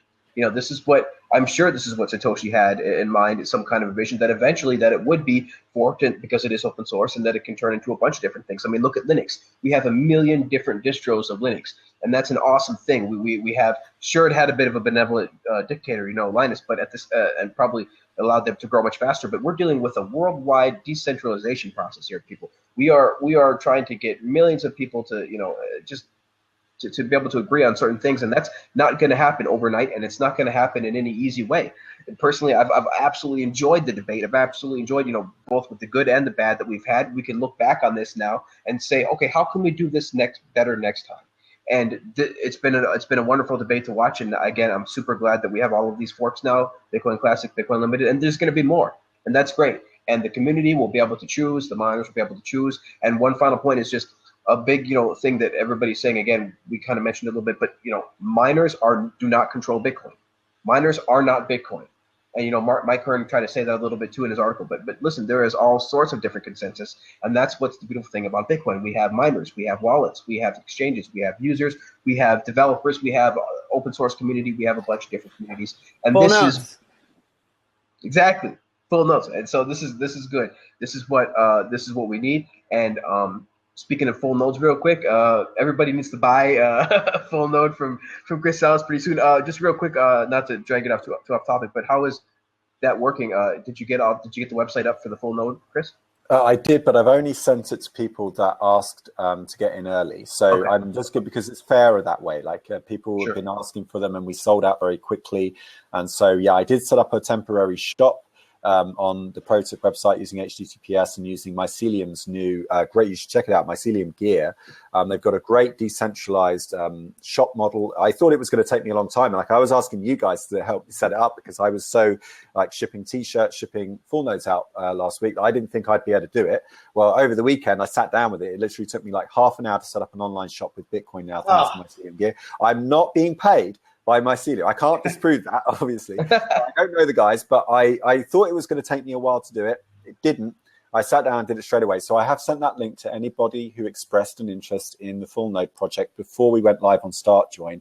We did have some technical problems on StartJoin. People couldn't donate, and so some people missed out on the first batch. So I've given those people a head start, and then I'll probably launch the official crowdfund tomorrow at some point in the day. Okay. So yeah. Awesome. Also, you should check out bitseeds.org. Bitseed is another project. I'm not claiming monopoly on full nodes. I don't want to own this. There's other companies as well. They've just released a light version of the Bitseed, I've noticed, for cheaper than my one. So you should definitely go check them out. There are some feature differences, so don't pick carefully as to what you want. But I definitely recommend Bitseeds. So they're doing a really good job. So check them out as well. Don't just go after one person. I don't own. For sure, yeah. No, we definitely we want people to buy. We want more nodes, the better. So wherever you get the nodes, definitely get them, put them into place, and get them going. And try not to just put them on Amazon servers, like some of the big players tend to do. We have a few more questions to get to about this topic, but there's also a couple of quotes I want to pull about this topic. It's crazy that that the amount, like I said in the beginning, there was a huge response to Mike Hearn's departure. I think, to be honest, in my opinion, I think it brought us closer together. I think it brought the community closer together because Mike Hearn gave us an opportunity to show us what we don't want to be. He gave us an opportunity to show us what we don't want to be. He said he made a few claims about this and this, and you know what? Now it's up to us to be like to prove him wrong and to show no, it's not like that. We are an amazing community. Bitcoin is an amazing project. It is not even close to being failed, not even close to being done. And let's show them wrong. A couple of these quotes are like, here's a couple of them. The Swift on security. That was one whiny rage quit. He's especially wrong on almost all technical points. That particular quote kind of made the rounds on the internet. It's almost kind of going viral now, which is basically his whiny rage quit. And again, we don't want to talk smack. Where's the link to that? Sorry. Yeah. Let me just post that link to this page. This was the link we posted in the beginning of talking with this discussion. This is the okay, I see. Okay. Yeah, so this was in the beginning, and so there's a couple quotes on here, but the whiny rage quit. We don't want to talk too much smack, but to me personally, okay, I'm gonna say it. It was a freaking whiny ass rage quit. He did not need to exit like that. There's another one. I already read that one. Let's see if I got another one. Let's see. Yeah, this will hopefully reduce hostilities in the future and allow for more implementations to enter the space peacefully. And of course, Andreas, we've already covered his topic. Best way to respond to all the drama is to buckle down, work, don't get distracted. Engineering solves problems, and we have to code on. So that can't be more true. I think we all agree with that. Let's just answer a couple of these questions here. Actually, I wanted to say something really quick, and we can get to Sorry, go ahead. Just something that Chris mentioned. I'm not sure I agree with his perspective on that, where you're kind of how do I put it, scolding Mike for his, what I'm kind of branding a media attack. Don't hit us with all these fallacies. Well, I don't think that's really valuable. People who are going to whiny rage quit and fill their rhetoric with fallacies and use their media savvy to try to gain a foothold of control over a powerful lobby or group are going to keep doing that. And I think the important thing to do is spread the awareness of the fallacies, spread the awareness of these techniques, and shine a bright light on these cabals, conspiracies, or simply just lies and fallacies. Shine a bright light on them. This is what this person's trying to do. Do you see it now? What do you think about that? And Chris is awesome at doing that. That's why he's here with us. That's why I'm here. I moved around my day so I could join you guys. Yes, I forgot to mention that. Thanks again, Gabriel. Gabriel almost, Gabriel really stopped the show from being destroyed for my own stupidity. He really came through. I told him a couple hours earlier, unfortunately, but he was still able to make it. So just a quick thanks, Gabriel. Thanks again for making it. Your contributions to the show, yours and Chris's, have just been fantastic, and I really think that you guys have shined the light on a lot of this stuff that's in the dark, because people don't have time to look at every single thing, to do the amount of research that we do, and that's fine. But we do want to be able to shine the light, because if we don't shine the light, they're just going to keep doing it, and it's going to get worse. Yeah. It's just going to get worse if we don't continue to shine the light, continue to show them that we're seeing through your lies, and this is what we're going to do. So this is part of what I want to bring for the show. This is part of what the show is about. So awesome. So if you guys don't mind, I think we're going to get to the questions, if that's cool. Yeah, let's all shine let's all shine this bright light. We want to shine our light into other people's diamonds that are going to then refract it further, and everybody can then shine all sorts of light, and we can all disclose everything that's going on and live. I love it. Live in an open society with no lies, where we make logical decisions and we make decisions to all help each other. Absolutely great. I love that metaphor with shining the light with a diamond. Let us all reflect each other's light. Okay, and now we are going to start a spirituality show. No, okay. Okay, first thing we're gonna do is get to these questions. So if you guys are watching us, we got over 137 views at this point. There's 29 people in the show right now watching us live on chat. You guys can come in here, for future reference for the shows. If you guys we try to do the show live every Monday at 8 p.m. Pacific. We're doing it a little bit early today so that we can accommodate Chris and really because I couldn't wait. I wanted to get this show done. I wanted to talk about the issues for this week. So please tweet out the show. Let people know that we're talking here Bitcoin. We're going to do this every Monday. We're going to try to do it every Monday at 8 p.m. Can't promise every time, because we don't get paid for this. We really just want to get the information out. And, as Chris said, he had a previous show that, it's really hard to be able to be there every single time. But we believe in this cause, and we believe in this topic, and we believe in Bitcoin. And so we're going to try our best to continue to get the information out. So everybody tweet out the show, and we'll start with these questions here. Let's see here. That was what was that a question? Okay, here we go. This was a long one. Let's see. How is an objective and mathematically based system like Bitcoin function in a world subject to perception management? Human-based consensus implicitly becomes the bedrock of software systems like Bitcoin, regardless of how neutral the code might be. The code doesn't maintain itself. Do we inevitably need perpetual perception management to keep this kind of system functional? I'll ask Chris first. I and then think we'll go to Gabriel. Andre. Hello, Andre. It's been a long time since I've seen you. You always ask very intelligent questions, and I think you're being rhetorical in the last one. No, I don't think you need perception management, but the problem is that the Bitcoin is so neutral in its architecture that it really does expose a lot of the human frailties and the agendas, and it really does show up for us. People talk about Bitcoin being volatile. It's not Bitcoin that's volatile, it's the people that are trading it that are volatile, and their understanding of it is very different to one another. And so people with different information trade differently. Generally speaking, you make a profit in a market if you have information ahead of other people. That's really what gives you the edge. So there's Bitcoin, the market, and the volatility there. What you're talking about here is the maintenance of the code, which perhaps, I'm speculating now myself, fewer than 1,000 people on this planet even understand or are capable of understanding. Probably a few thousand, I imagine, are capable of understanding Bitcoin, because not only do you have to be a good developer, you also have to be good at InfoSec, you have to be good at information security, and you have to know about cryptography. Right, so you've got to. It requires an interdisciplinary approach to programming. You don't I know a lot of coders that are terrible at security, like absolutely abysmal. Like I used to do sysadmin. I used to look after servers. Right, I'm really good at information security. That doesn't make me a coder. People often call me a coder. I'm not actually a coder. I can write a bash script. Okay, that's not coding really. Okay, and I know how to play with Raspberry Pis. Okay, but I don't know. There's a Raspberry. Cool name.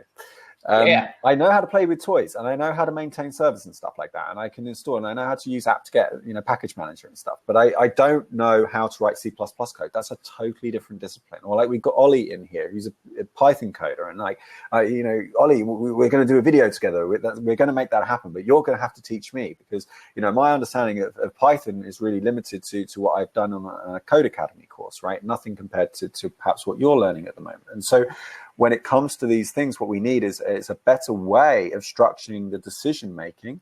I have been looking at alternatives like Dash, for example, and Juicy Grabs and I on Twitter have been working there in the community to try and see if we can turn these into Dash masternodes. And Dash is a different cryptocurrency. And I've never been a Bitcoin maximalist, for the record, and I think that's well documented in my career. I started out in Feathercoin, one of my first jobs. And so I've always been of the view that that Bitcoin needs competition to keep it competitive, not just in its code base, as Andre mentions, but also in the way it's governed, in the way decisions are reached, in a way that makes sure that every member of the community that chooses to participate gets heard, or feels heard at least. Because if members of the community do not feel listened to, look at what they do. Both sides of this debate have both claimed misrepresentation.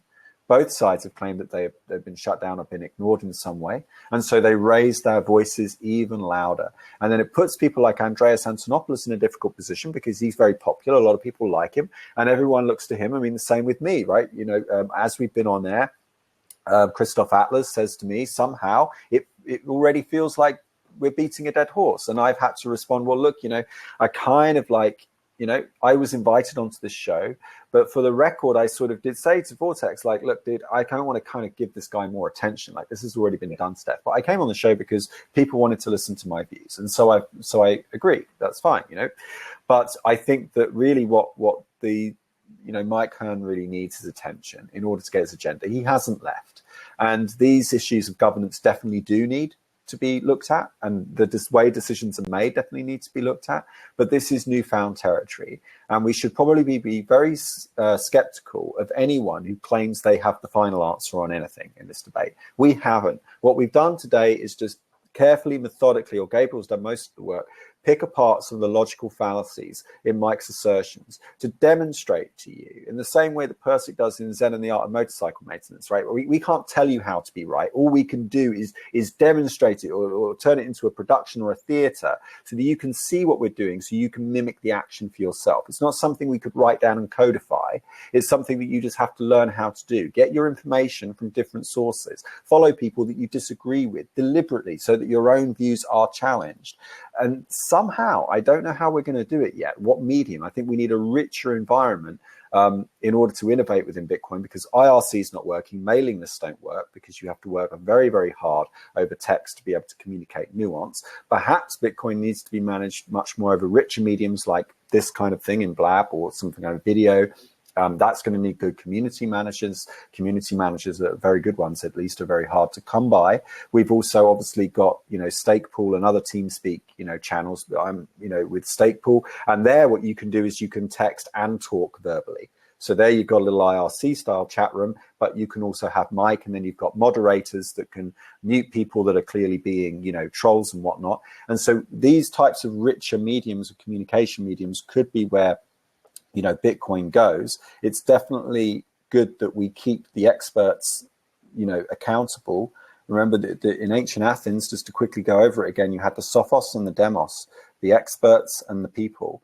The sophos had episteme, which means knowledge, and the demos had doxa, which means opinion. And the two have to work in lockstep. They have to work in rhythm. It's not either or. You can't just give the experts everything they want, because then you end up with, you know, Eichmann and the Banality of Evil, Hannah Arendt, go look up that stuff, right? People that just like want to innovate for the sake of innovating without really asking why. Like, what consequences does my invention have further on down the line? The ones that I can't anticipate, okay? That kind of like beyond good and evil. And then you have the people who are very good, often the wisdom of the crowds, at making judgments, but give them something emotional and they will set off and become the mob. And the mob is what we're trying to avoid. Everything in our modern society since Cleisthenes is designed to avoid catastrophe at all costs. That's why we have top-down institutions. It's why we have government in the first place. Government was a response to the mob. And the mob, or an angry mob, certainly, is what you want to avoid. And that is something that Janine, my girlfriend, and I were talking about the other day. That was a point that she made to me. That I was like, oh, you know, we're watching this movie, and there was this kind of uprising, and I was like, oh, I love a mob, you know, as an anarchist in me, I love a good mob. And she's like, yeah, but not an angry mob. And I was like, yeah, you're right. And I don't have the answer to this either. But one thing I do know is that the internet does allow us is a celebration of human diversity, and it allows us to converse peacefully, because I cannot physically hurt anyone right now over the internet, right? Show me on this doll where the internet hurt you, you know, this whole meme that goes around. And so I think that we do need to explore different ways of reaching that. Yeah, right. So to do So we do need to explore different methods, but I don't think that we do that with the way that Mike and Gavin have been doing it with this command and control aspect. I think that the Andre is really pointing to a much more nuanced and complex way of reaching these decisions. It requires people with social skills, not just engineering skills. And I think that some of the best companies we've ever had were a marriage between an engineer and a communications person, where those two departments had a mutual respect and understanding for one another's professions, and were both pulling in the same direction. So that's what I think. But yeah, Apple, exactly. You have Steve Jobs, you have Wozniak, the communicator and the engineer. And when those two have a meeting of minds and speak with a single voice, you have something very, very great and beautiful. Exactly. And, I just definitely true. And I love those points, Chris. And I just want to just quick bring up, it's true that, Chris, I asked Chris to come on the show and talk about Mike. And, he said that he didn't want to give any more further attention to it. And it's true. And I agree. But however, my show does kind of happen to fall like at the end of the week or a day after the end of the week. So, all this stuff has already kind of happened and stuff by the time my show airs. And so, to those people who think that we are kind of beating a horse to death, and not want to give Mike any more attention, I still have to give him some attention on my show because this is what my show is about, is Bitcoin and such. And so I still wanted to bring it up. And there's people that follow me who don't follow Chris and so on. And everybody has their own followers and friends. And so I just think that there does have to be a period where we all talk about it. And then, okay, we can decide what to do from there. We don't have to just continue talking about it. I'm not going to have this topic on next week's show or anything like that. So I did want to bring that up and just address that so people know that I do think it's very important that we still talk about it at least once. Everybody should talk about it at least once. And another thing is I'm just really excited to see what kind of technology is going to come out of this consensus that helps us do it better the next time. Like you said, Chris, there's a few things that haven't been working, like mailing lists and stuff like that. But just imagine the tools we're going to build to be able to have this consensus, to be able to allow consensus to work in our everyday lives, just for not just for Bitcoin, but for other things too, to really help us decentralize everything. Like just call them decentralization tools, just to be general, like the type of tools that are going to come out that just help facilitate this. I think we're going to start seeing as early as this year. And things like that, and I really hope that we can do a better job next time, but because it also kind of came to, this whole debate about the block size almost wasn't even a debate about the block size, right? It was almost a debate about should we a soft fork or hard fork. It's kind of almost what it was, and now we've had this huge discussion, so now we all agree that okay, soft forking is the best idea. We should only hard fork for very very important reasons that we just can't avoid. But at the end of the day, we are coming to consensus. There are people building projects. We do have multiple forks, and so something is going to happen, and it's going to happen pretty fast. It's going to have to happen this year, and we're gonna go from there, and we're gonna figure it out. And I think it's going to be freaking awesome because you just can't compete with all of these minds. Like no R3 can compete with the world putting all of their minds together, even on these ancient mediums like mailing lists and stuff. Even on those, we're still coming together. We're still trying to figure this out. We're still going to come up with a solution because the value is there. We see the possibility of what Bitcoin could bring to this world. And I think that everybody in Bitcoin really sees that and doesn't want to let it go. Like we'll almost do anything it takes to get to that position, to get to where we have this world of fairness, this world where that's running off the blockchain, this world where everybody can be even and be financially included in an even way, in a very equal way. That's no, it's not even about equality. It's about equal access to the same rule set, right? So it's really about justice. That's what poverty requires, right? It's not about making everyone earn the same amount of money. I don't have a problem with Jamie Dimon being dirt poor. Okay, it's just whether you earn that legitimacy, right? And Bitcoin gives everyone the same rules. When I send this to Alakanani in Botswana, she's going to be playing by the same rules that everybody else plays by. When we put Python libraries on these full nodes and we send them out to places like Botswana, South Africa, Brazil, Venezuela, India, and so forth, then these people are going to have the ability natively to write their own APIs on top of the Bitcoin structure, right? And that's justice, right? Because that means that entrepreneurialism can spring up anywhere, not just in Silicon Valley because your father was rich or because you knew somebody who was rich and you were able to put an elevator pitch together and do the whole investor story time game that we all know is a bit of a scam. Because the problem is that these companies have to make 5-10 times their return because the investors have invested in a portfolio that's like 99 or 100 startups, and most of them are going to fail because failure is the norm. And so now they have to put pressure on each and every startup to make 5 times what they originally. That's right, and that's what I'm really hoping that the blockchain can help get us away from, because we've gone completely awry, in the United States and with trying to double by trying to appease shareholders and double these profits like crazy at the expense of the rest of the world. I mean, we've really gone on a tangent, and it's only made possible because the Federal Reserve can print money. Because the Federal Reserve prints money, they can control this market and incentivize people to do this. And I also want to quote Ian Grigg here, which is that these companies, these banks need capitalism doing to them.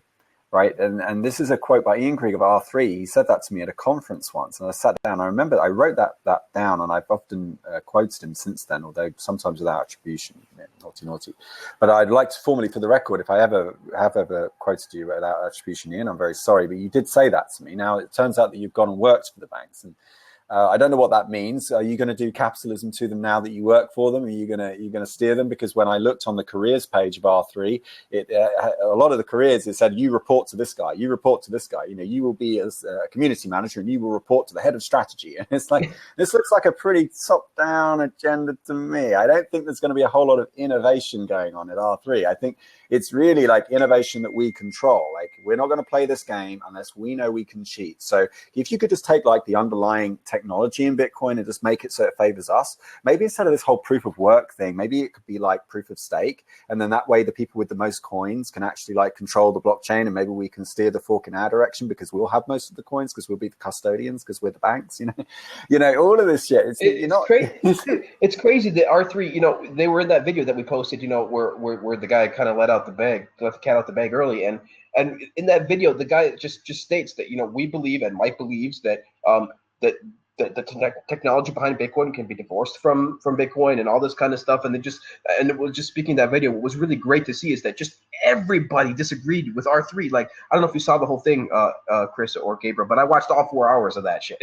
and I will tell you that it was like epic. Like, almost everybody disagreed with R3, and everybody was talking about how Bitcoin should not be regulated, it should be open, and they gave all this history about how open networks completely destroyed all these private. They even brought up X25 and all of these other great examples in history about how these people tried to come together to create something that they could control, and just got blown away by the open source community, just completely obliterated. And it was just great to see that all of these professional people. I mean, I literally stood up and clapped like a bunch of times for a couple of these, when a couple of these people were speaking, and it was really great to see. So I was really great to see that. I really think from that meeting, I think that these people are starting to get it. Like these at least the regulators, the government people, not the bank people, but the government people are really starting to get it. Like, because they've had this discussion before. When the internet came along, we were discussing almost the exact same kind of stuff. And one guy brought up something really awesome, which I thought was amazing. He said, just look at the Bill Clinton white paper. Look at white paper that the Bill Clinton administration put out about e-commerce, and replace e-commerce with Bitcoin or blockchain, and you got it. It's pretty much, we just want to protect consumers, and they have all this good stuff in their mind, but at the same time the banks don't. And so everybody like completely was just disagreeing with R3, and I thought that was great. So if you guys haven't seen the video, I encourage you to check it out. Amazing, great people in there. Though freaking Silbert, man. So just a quick thing on the digital currency group. Barry Silbert, of course, was representing there, and of course he was there saying that, though we think Bitcoin is okay in the beginning, we don't think it's going to be the winner in the long run, and all these types of things and stuff. And I guess maybe I'm a little bit of a Bitcoin maximalist, because I think that the world needs one foundation at the beginning. Sure, we can have all these other coins on top of it doing all their great things and doing amazing things, and that's great. But at the same time, we have to have trust. We have to have trust, and the only network that's providing us global trust right now, cryptographically provable, immutable global trust is Bitcoin. That's the only blockchain that's providing us really with that kind of technology, and it's been providing us with that the longest. So in the future, when we're trying to build these new applications and these new systems, and we're going to look at which coin do we look for truth, which coin do we look for the longest truth and the best truth. I mean, they're going to pick Bitcoin. They're going to choose the coin that has been around the longest and has the longest amount of trust, the longest amount of proof, and really, to be honest, the longest amount of actual capabilities that it's still around, that it's actually working. We've got precedent, right? So we have Microsoft, Apple, Linux. Okay, we've got other markets where there usually is this type of like 3-tier approach where you got like first, second, third, and then you have like a long tail of more niche offerings, right? So I don't disagree with anyone who wants to try and challenge Bitcoin. You've got a tough job on your hands. It's an 800 petahash network.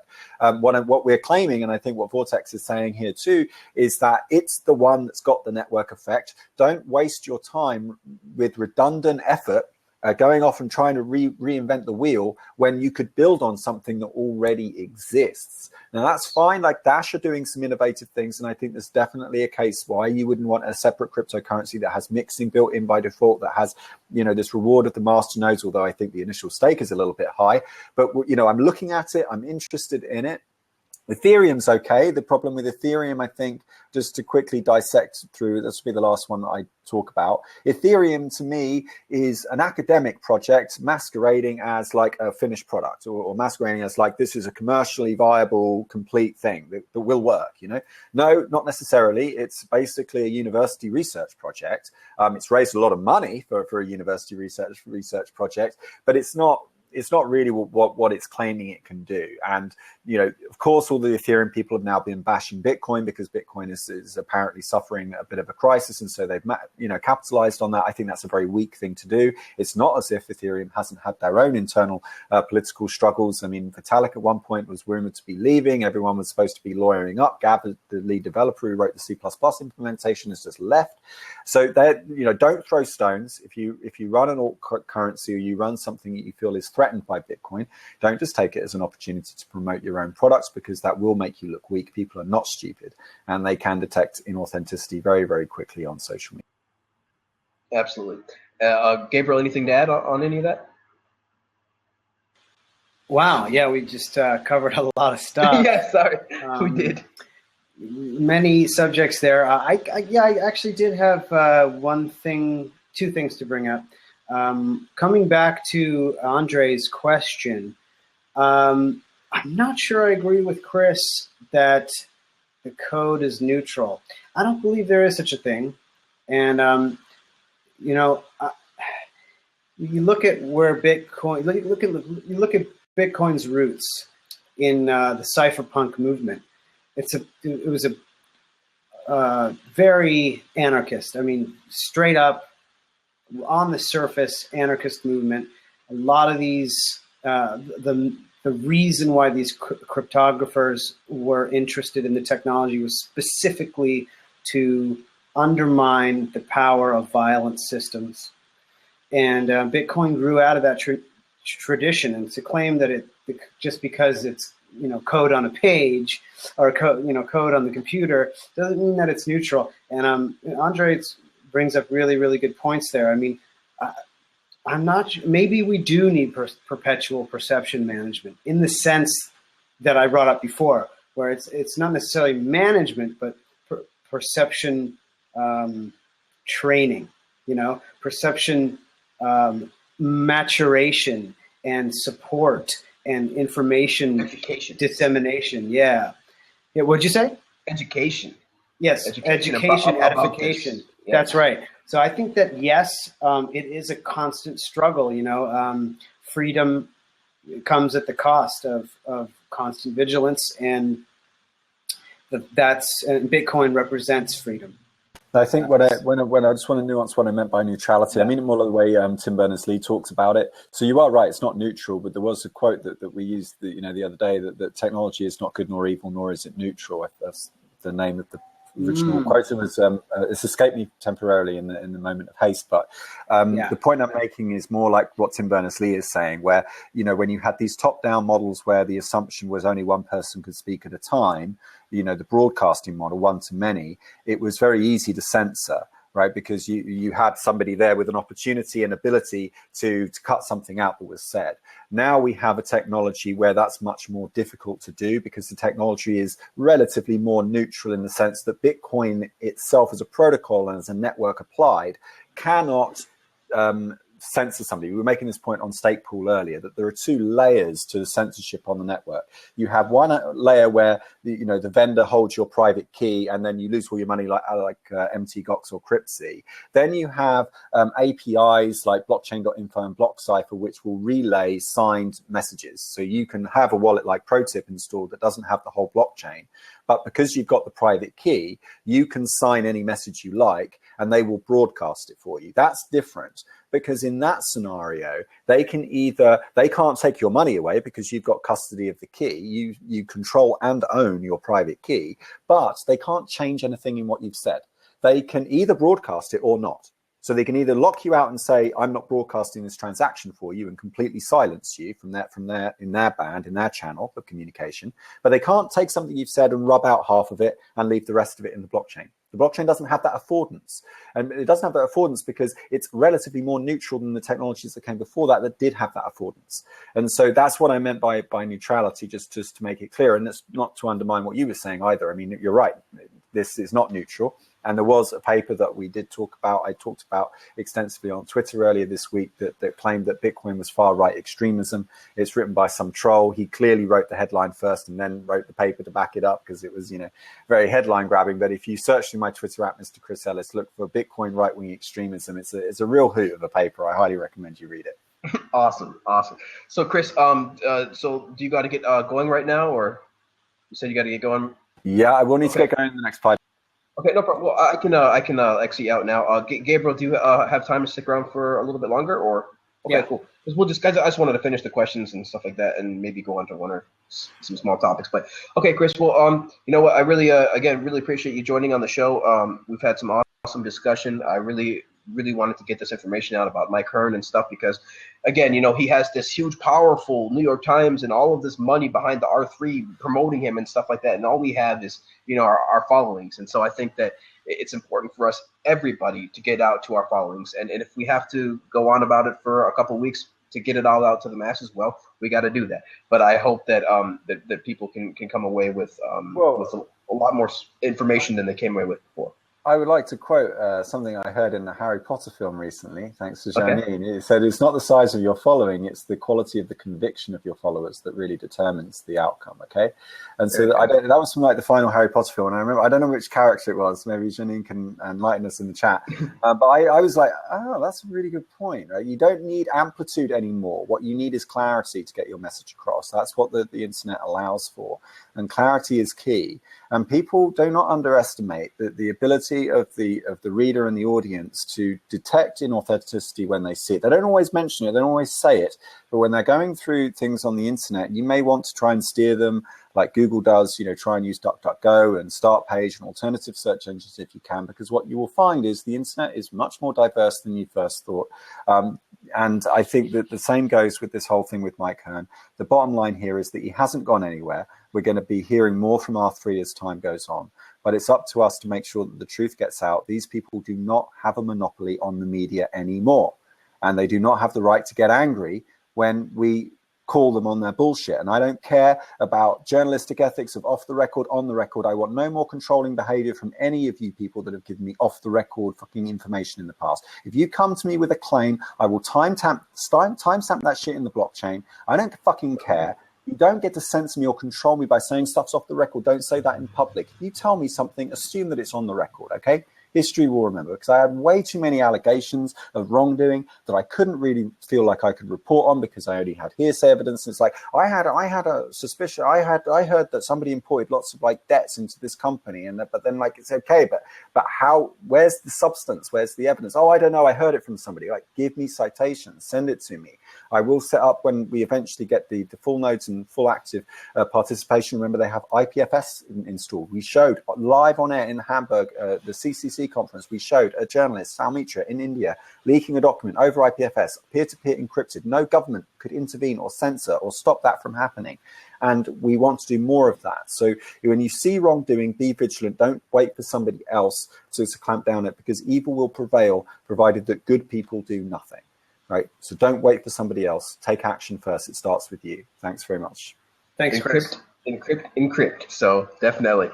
Thank you so much, Chris, for joining us, man. Like, we really appreciate it, and hopefully we can have you join in the future. So, Chris, where can people find you, and just maybe tell us just maybe plug a couple of your projects real quick. Oh, yeah, that's cool, man. I don't want to plug anything. I mean, at Mr. Chris Ellis, if you want to learn about ProTip, it's protip.is. And yeah, tomorrow I'll be announcing where you can start to sponsor the next phase of the full node development. But remember, there is also other projects like BitSeeds.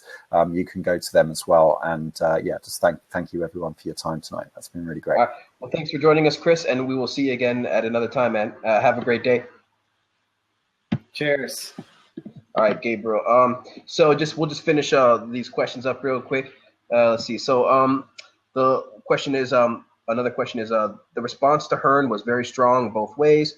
With the price drop and the 2 megabyte blocks being accepted among a majority of miners over the next few days, do controversies like this weaken or strengthen Bitcoin? Gabriel, what do you think on that? We kind of went over a little bit, but what are your thoughts on that? Good to have you, Frank. You know, that's a tough question. Weaken or strengthen? I think that the question is not relevant in the sense that what we call Bitcoin is just is nebulous. It's an idea. And when we have this fork, we're going to see new ideas. And I'm not so sure that it's something that can be broken down into weaker or stronger. It's possible that raising the block size will genuinely weaken Bitcoin in the sense that it will make the security of the network more difficult, that it will centralize mining too much and create vectors of attack. So that's possible too. On the other hand, you know, nobody knows. Nobody actually knows. We're all just guessing. And it's conceivable that keeping the Bitcoin capped is actually possibly some sort of, offers other vectors of attack. So it's not, I don't think it's possible to answer that question with any degree of authority. Although it does seem that raising the block size will be a security downgrade compared to leaving them the same right now. Just simply raising the block size limit in the code does seem like a weakening of the security, but whether it weakens Bitcoin, that's a kind of a different, more vague question. I'm not sure that's the right way to phrase it. Yeah, and I definitely agree with all those points. I think that nobody can actually, just like you said, speak with actual authority on it. All you can do is kind of look around what you see, in all the communities that you are and are involved in, and try to find out, glean maybe what people are thinking. And really, what I've found so far is that Mike Hearn leaving kind of brought the community together. It actually kind of was a positive in many different ways for people, again, to kind of give us an opportunity to see what we don't want to do. Like, we don't want a guy like this in here anymore, centrally trying to control everything and slow everything down and just continue to propose all this stuff without actually putting forth very much code. And so I think it was a little, it's going to be both positive and negative, but I think that it was actually more positive than negative. So there's going to have some negatives and it's going to have some positives, but I think that the positives actually outweighed the negatives for this for this whole debacle. So we'll move on to the next question. Before we move on to the next question, we just an update. We got 246 total views here. We got 26 people in the room. If you guys want to go ahead and tweet out on all your social networks to your friends and followers and fans that we're here right now on Blab Talking Bitcoin, you can click the tweet button on the left-hand corner, and that'll allow you to give a nice little animated GIF about us on the show, and let all your friends know both on Twitter or Facebook. The buttons are up there. It's pretty cool, pretty easy. Just takes a click. And that helps us be able to reach more people and reach more audiences. So thanks for doing that, guys. The next question we're going to move on to is, let's see here. Why is there, and before I move on to that, I did see some questions in the chat about like, what do we support? Like, do we support Bitcoin Classic, or do we support any specific fork? And I don't know about you, Gabriel, I'll let you speak in a second. But for me personally, I said this earlier, I don't support any specific fork at all, actually. I support whatever the community supports. So I want a myriad of different things. I kind of want the same thing everybody else does. I want Bitcoin to succeed. I want it to be a payment network, a settlement network. I also want it to be a currency. I want it to be all of these things. But it's not going to get there overnight, and it's not going to get there with any one fork. So I think personally that these forks are cool. Bitcoin Classic, Bitcoin Unlimited, Core, they're all great. I think that there's going to be a lot more that's going to actually come into the future, and we're going to really have to have even more discussions. But it's great that there's competing forks, and I have no personal preference. All of these people like Roger Ver's coming out, he's trying to say like, hey, guess what? I have to admit it. I really start liking Bitcoin Classic. But then somebody asked him like, okay, what code specifically do you like about it? And of course he didn't respond, and I had to favor that, because, all of these people, you can say you like something and that's great, but show us why. Actually tell us why. Nobody can tell you why. Nobody can be like, well, I tell you what, on line 400, it's way better way of doing things than we did before on line 405. Nobody's going to be able to come up with that. So there's only all we can do is try to understand it as best we can and give our opinion. So Gabriel, let me ask you, do you have any specific preference to Bitcoin Unlimited or Bitcoin Core or Bitcoin Classic or anything like that? That's a good question. It's very important to get an idea of where we stand so you can put our comments in context. It's such a complex issue. I'm reticent to take a really strong side on the one hand. On the other hand, so it's like, well, which fork are you for is one question. And then there's all sorts of other questions too. I mean, it's possible to be for some pull requests and not for other ones, within the same fork, for example. So it's such a complex landscape out there. I am not a C++ developer. I'm not a security expert. I'm not a cryptographic expert. So for me to actually dig into the code base, I mean, that's actually beyond me. I have to look at the statements of the developers, see how they're arguing their points. And it's, I gotta say, Gavin Andreessen is the only name that I actually know behind Bitcoin Classic, for example. And looking at Bitcoin Classic's website, they've got a page, let me post the link right here, to their code of conduct, which is completely unrealistic, in my opinion. They have this, you should do this and you should do that. You should be nice, and we want to be this, and we want to have, we don't want to have any conflicts of interest. So everybody wants to hold hands. They want everybody to hold hands. It's a copy of the Ubuntu Code of Conduct. And, I think codes of conduct are great. I'm not convinced that they have anything whatever to do with good code. I'm not so sure about that. I'm the timing too. It's like, okay, are you being considerate, being respectful? You're taking responsibility. You're being collaborative by trying to force a hard fork. Is that collaborative? Are you stepping down considerately when people disagree with your? Well, Mike Hearn wasn't very considerate. Neither was Gavin Andreessen. So you're not even following your own supposed code of conduct. So I'm very, very skeptical about Bitcoin Classic just due to the rhetoric. And then when I look at the people behind it, and I'm after reading an interesting article that I don't have a link for right now, but try to find it. Emin Gün Sirer, who's this Turkish or maybe Turkish-British developer, very interesting thinker. He released a little blog post talking about how the exchanges actually have a lot of power in the Bitcoin ecosystem because depending on which fork they run is going to directly impact the ecosystem. And then also, of course, the users and holders of actual Bitcoin also have a lot of power, and the miners' power is actually much more limited than many people think. They are very dependent on full nodes, exchanges, and users for the code that they choose to use. So I'm seeing all these miners and companies behind it, and I'm just not convinced at all that these people have Bitcoin's best interest in mind.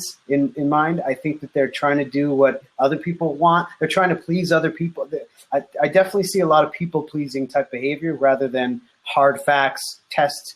I'm seeing hard facts and tests from the Blockstream guys a lot.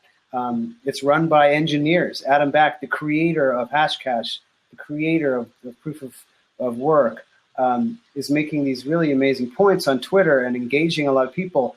And I'm just not really convinced that a hard fork is the best way forward. And I'm not convinced it's urgent. So in that sense, I am leaning toward soft fork. I'm leaning forward not raising the block size limit yet, and possibly doing it down the line when we have more information, when we have more need for it as well, when we've seen what the results are. Because it's not like Bitcoin's just going to crash once the blocks are full. We're going to have higher fees, and we're going to have possibly some transactions getting pushed back of blocks that don't have high enough fees. That's not a disaster. That's how Satoshi Nakamoto designed it. Welcome, Theo.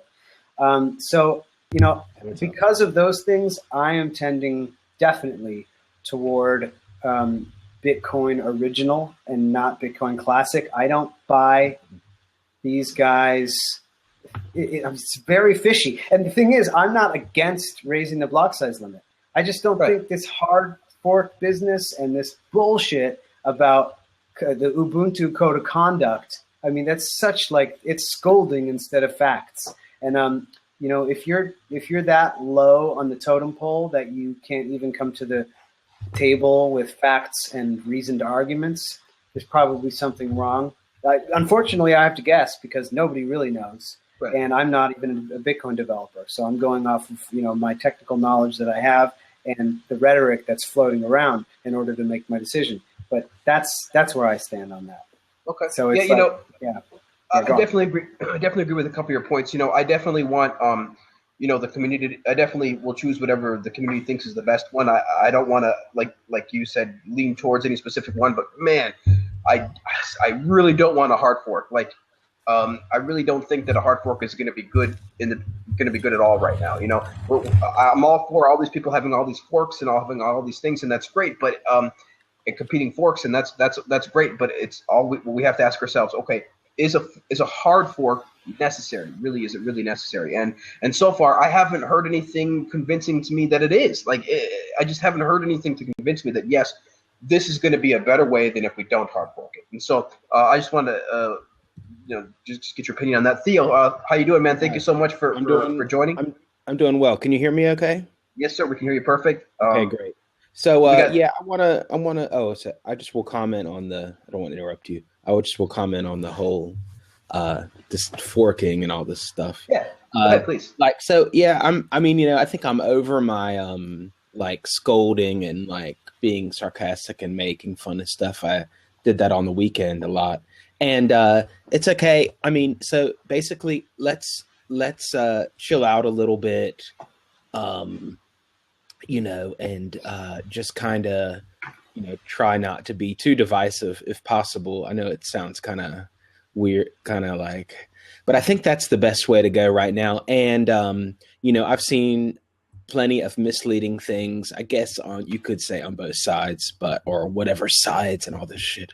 But what I want to say is that, the reason that I like the segregated witness idea is that not because someone I know told me that this other person is a member of a bank and they're coming to destroy Bitcoin, or the other way that someone from Classic told me the core developer is from Blockstream and he's evil and he hates everybody.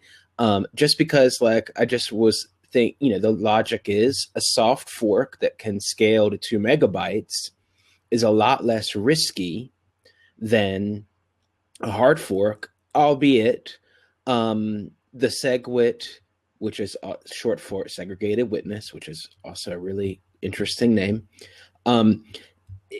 It will take a little bit of time. It's not like bam, it's done. You have to from what I understand, some things do have to be done to some wallets and all this stuff. But that also means the thing about the soft fork is if you don't update, you're still cool.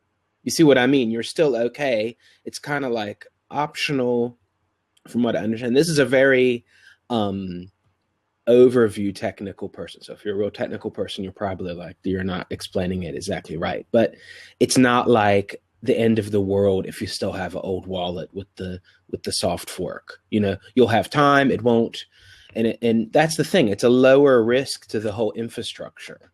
So I don't see a reason to not do that right now. And if hello everybody in the chat, thanks a lot. And the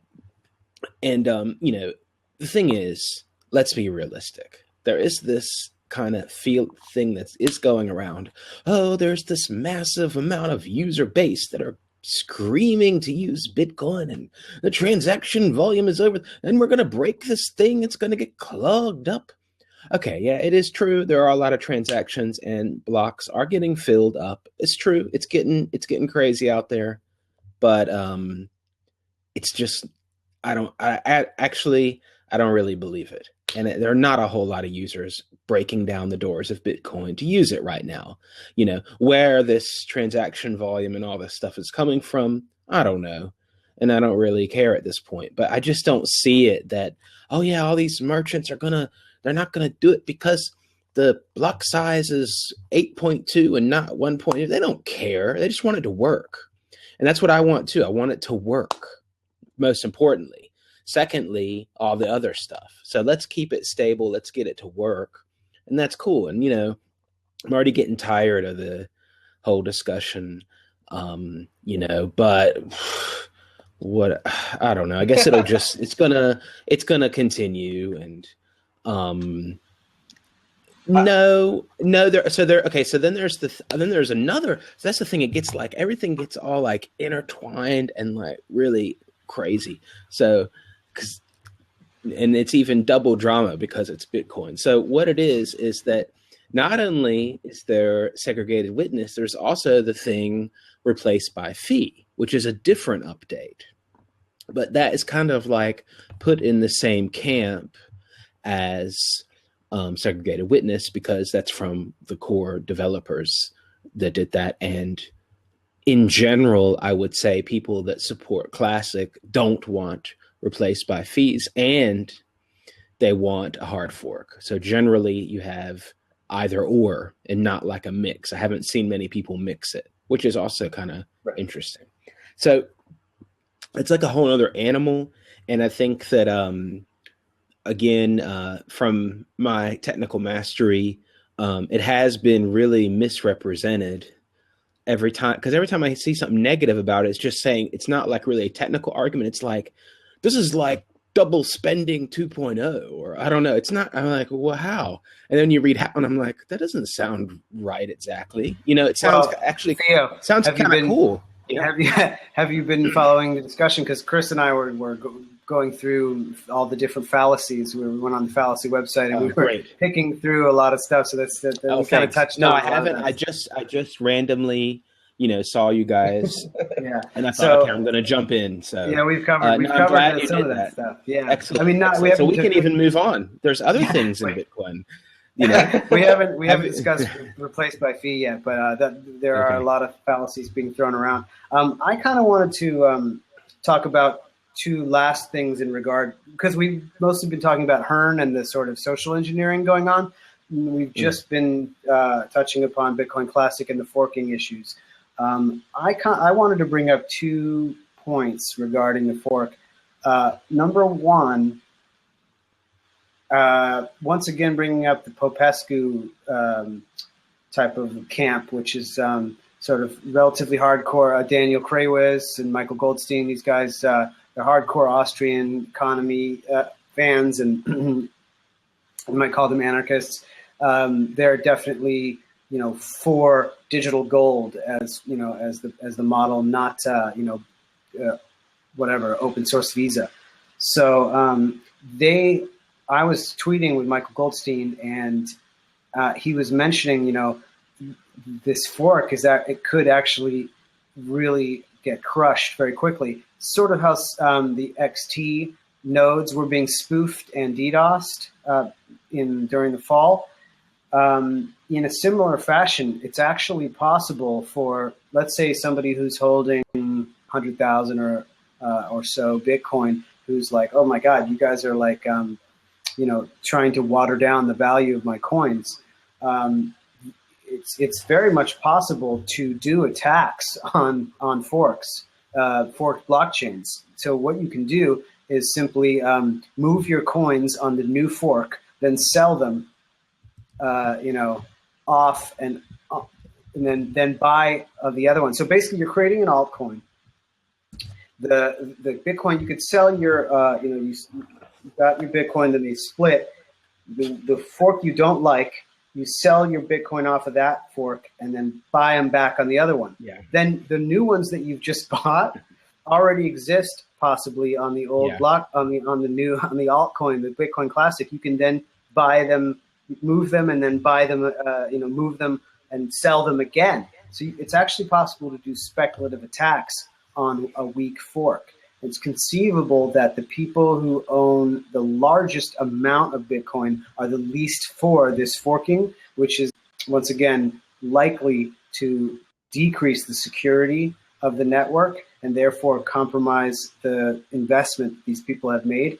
And it's quite possible that a hard fork could actually get crushed by a speculative attack in mere days. So this is not a foregone conclusion that we're going to have 50-50 and, these people go this way, everyone who believes in it this way, it's 15%, 85%, whatever. No, it depends on who owns what and how much. And everybody who owns Bitcoin now is going to own this, double the amount, the same amount in the old blockchain, same amount in the new blockchain. So that's an important point to consider. And it's a very dangerous point because it's going to increase volatility a lot, and it's going to be very interesting. But it also it's also an opportunity. Once again, for people who want to attack one way or the other, they can make their wishes known very easily. And the second point that I wanted. Oh, did you have something to say about that? I did really quick, but I won't be that long. But of course, it is a conspiracy theory. But it's okay because a little bit of but it's okay. Covered that too. We covered that. We're pro conspiracy theories here. So but it's okay because kind of all this stuff is theoretical anyway, like a theoretical attack. If the fork, and then you do the switcheroo, and you got double coins and all that stuff. Yeah. So basically, okay, so you see the drama going on right now with the devs and all this and forks. Okay, well, imagine what goes on in altcoins then with the devs and all kinds of forks and, oh, whoops. Oh, yeah, I copied that wrong. I'm going to have to fork this thing again. Sorry, guys, update. And then what if the exchange, the altcoin exchange has like these old wallets? And so, apparently that happens a lot with the doubling, like you described basically, but with altcoins, because the exchange doesn't update quick enough, and it's like, oh, whoops, we just lost some coins. Oh no, oh shit, and everything is going all crazy. The reason I brought that up is because of Cryptsy. And although we haven't gotten to that yet, but we'll get to that but although their hack was not exactly to do as you described, the reason that it goes into all this is really weird. Because because Big Vern and some other Cryptsy guys are in China now, and they're really pushing Classic. So there was a funny Reddit post in Our Bitcoin and I think Our Bitcoin Markets that was the conspiracy theory that they want to get Classic to do what you described to pay back everybody the wrong coins, to pay them back the wrong.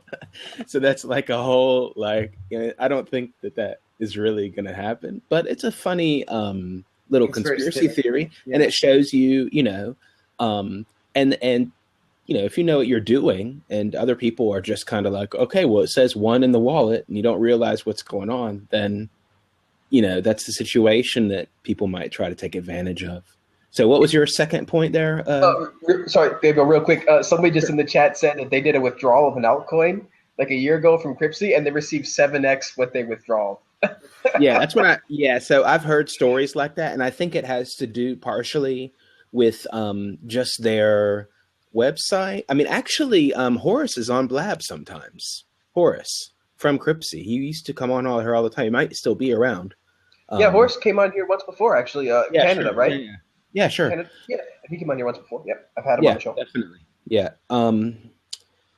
So anyway, I've heard stories like that, like, oh yeah, I didn't get the right amount, or I got 3 times the amount, or I don't know what's going on there. But I think what it was is some people were in the know about the whatever alt it was forking, and they kind of figured out what the exchange had, and they figured out, okay, I can take advantage of it in a way similar to what you described.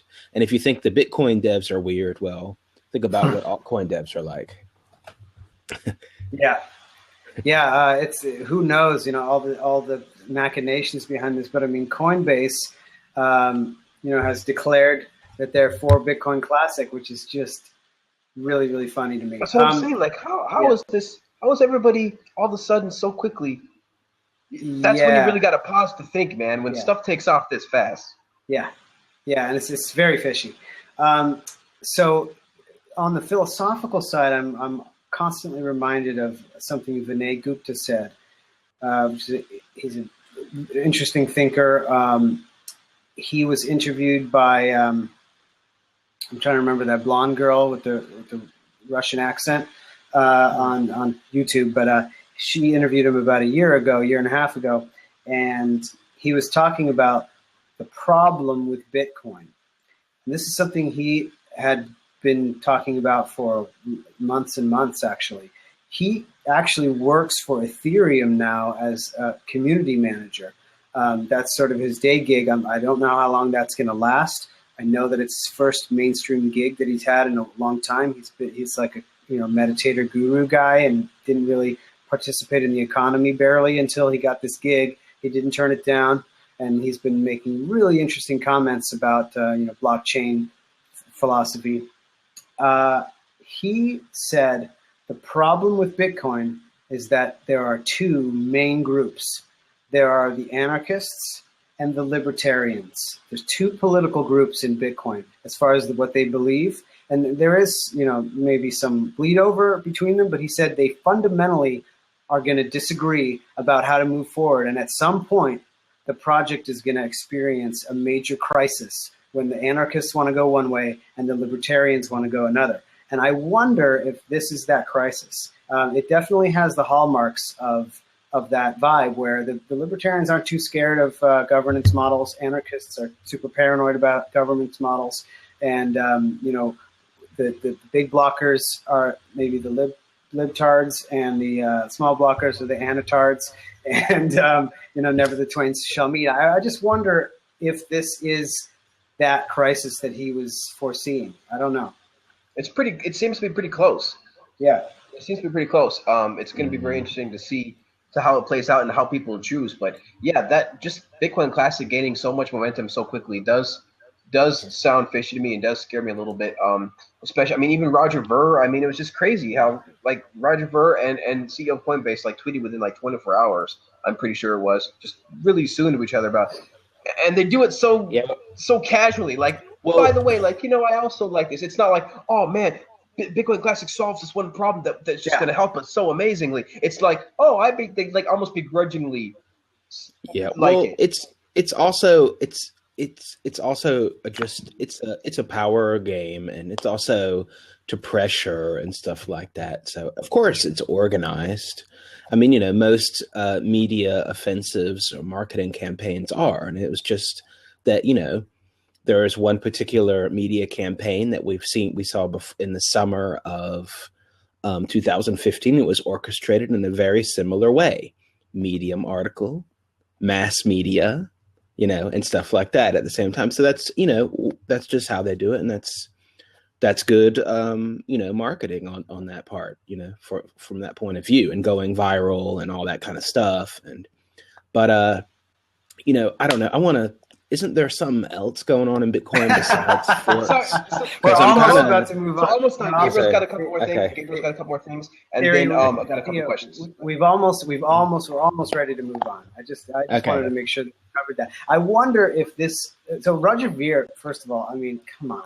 He's never been a technical guy. He happened to get turned on to Bitcoin early, somewhat out of luck. He's never been a coder. He's never been a tech guy. His arguments have never been very intelligent or cogent. He's just a sweet guy who had a bunch of Bitcoin earlier and had some wealth to put into it and happened to support the ecosystem, and he's believes in freedom and stuff. He's not really a valid figure in my opinion.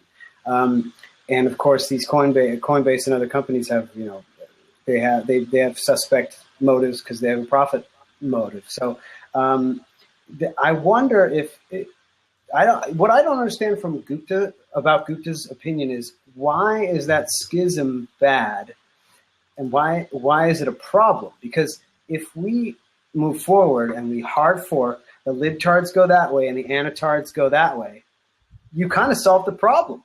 You vote for what you believe in, you sell all your coins on the fork you don't believe in, and you invest in the other one. Maybe we're going to end up, instead of in a 95-5 situation with Bitcoin and altcoins, maybe we're going to end up in a 40-40-20 or 45-45-10 situation instead, or some other distribution. I think that's okay, and there doesn't necessarily need to be a winner. Maybe they'll just go their separate ways. I don't see why that's a problem or bad. I didn't get what Gupta's.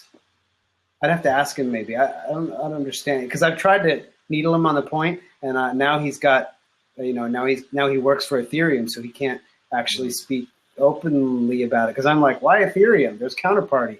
You have all the same code, but with more security. What do you need Ethereum for? So yeah, well, it's interesting. I think it might be a really good thing, is what I'm saying. Yeah, and I don't disagree with that. I think, like I said earlier, the more forks, really the better, because that means that we're going to get more consensus, we're going to get more people talking about it, and we're going to get less centralization, less of a chance of the whole thing being taken over by a coup, and these types of things. Satoshi even said with his original white paper, people will vote with their hash power. And that's fine, and that's what we're allowing to happen, and that's what's going to happen, and that's good. Whatever comes out of that is what needs to happen, because you can't really fake hash power. You can get a whole lot of servers and stuff like that, but at the end of the day, you can't freaking fake mining farms where the hash power. Like, you just can't fake that, and so I think that that's very powerful to put their votes forward.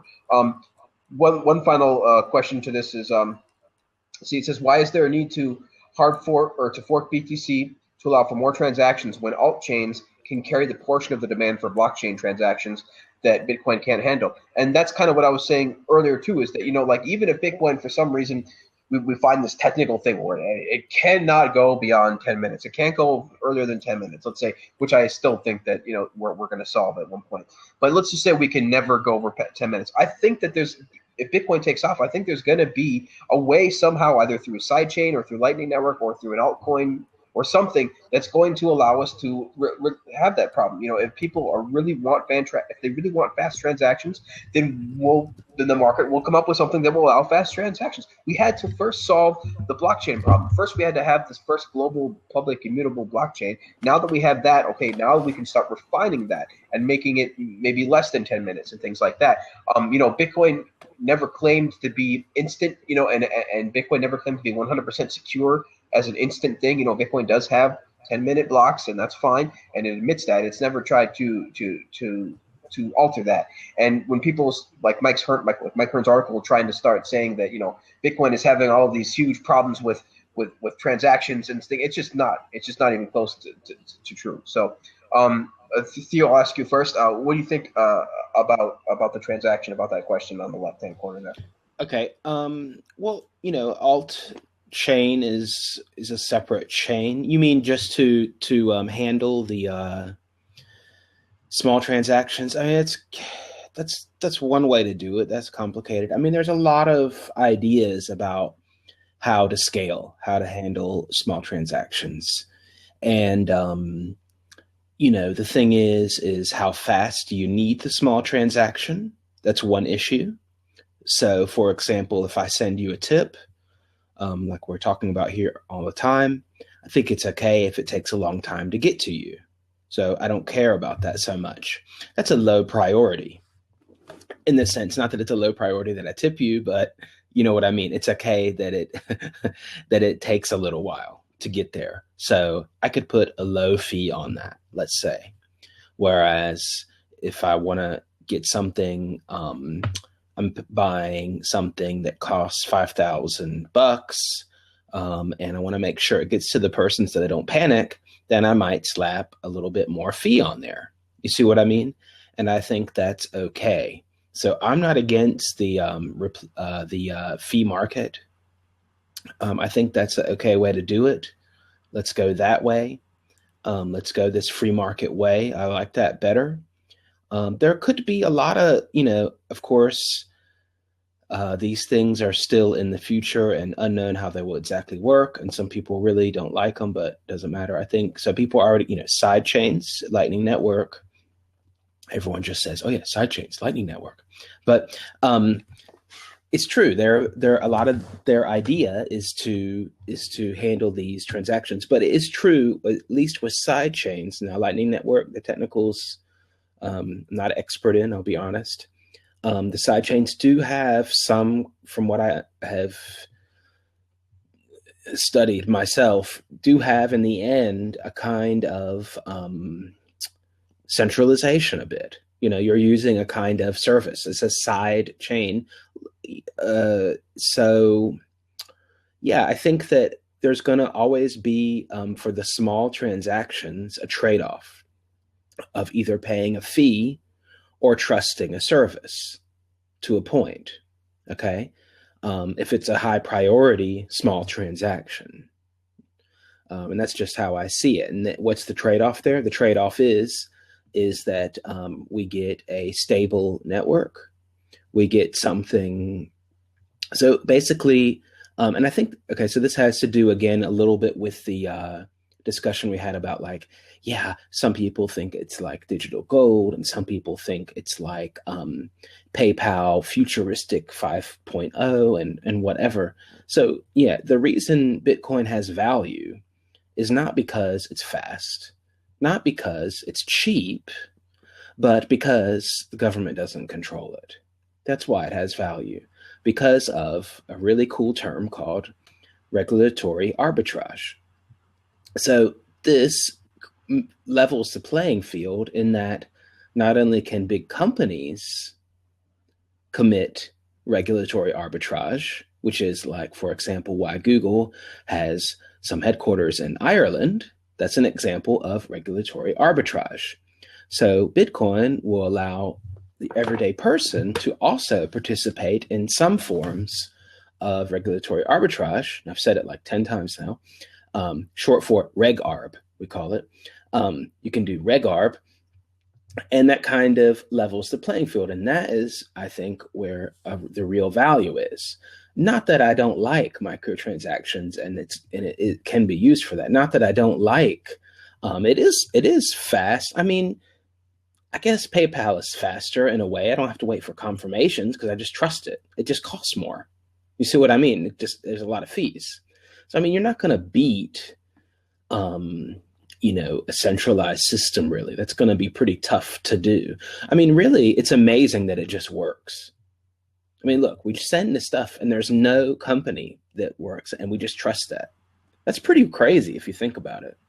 The network itself is crazy. I mean, the amount of power that has been put behind this idea is just absolutely unprecedented. And people, I think people, like you said, Theo, agree with that so much, agree with the value of that. Okay, we have for the first time in history a currency that we can actually get around regulatory problems with, get around government problems with, an actual currency that's not controlled by government. I mean, that's huge. Also, of course, I think it's because you can send stuff pretty fast. But like you said, PayPal technically, I guess, to the consumer's mind, right, is faster. And so they're just the first world's going to continue using PayPal for a while. But what happens, as this world expands and we have more and more people on the internet. Like there's going to be just a billion more people on the internet in just a few more years. There's more people on the internet now than there was in 1960 on the whole earth. What happens then? It seems like the logical conclusion is people are going to have to leave PayPal and go for a more global type system like Bitcoin as we become sure. more people on the internet. Yeah. Yeah, it could have some advantages in certain situations as opposed to centralized systems. But, right now in the present time, a lot of the centralized things, even like Western Union, are just more practicable for the everyday person. Doesn't mean that there's not a lot of potential there. But, there definitely are still fax machines. We're still using fax machines at some point. Yeah, sure. Well, fax machine. Well, that's a whole nother thing. Actually, we were talking about that on.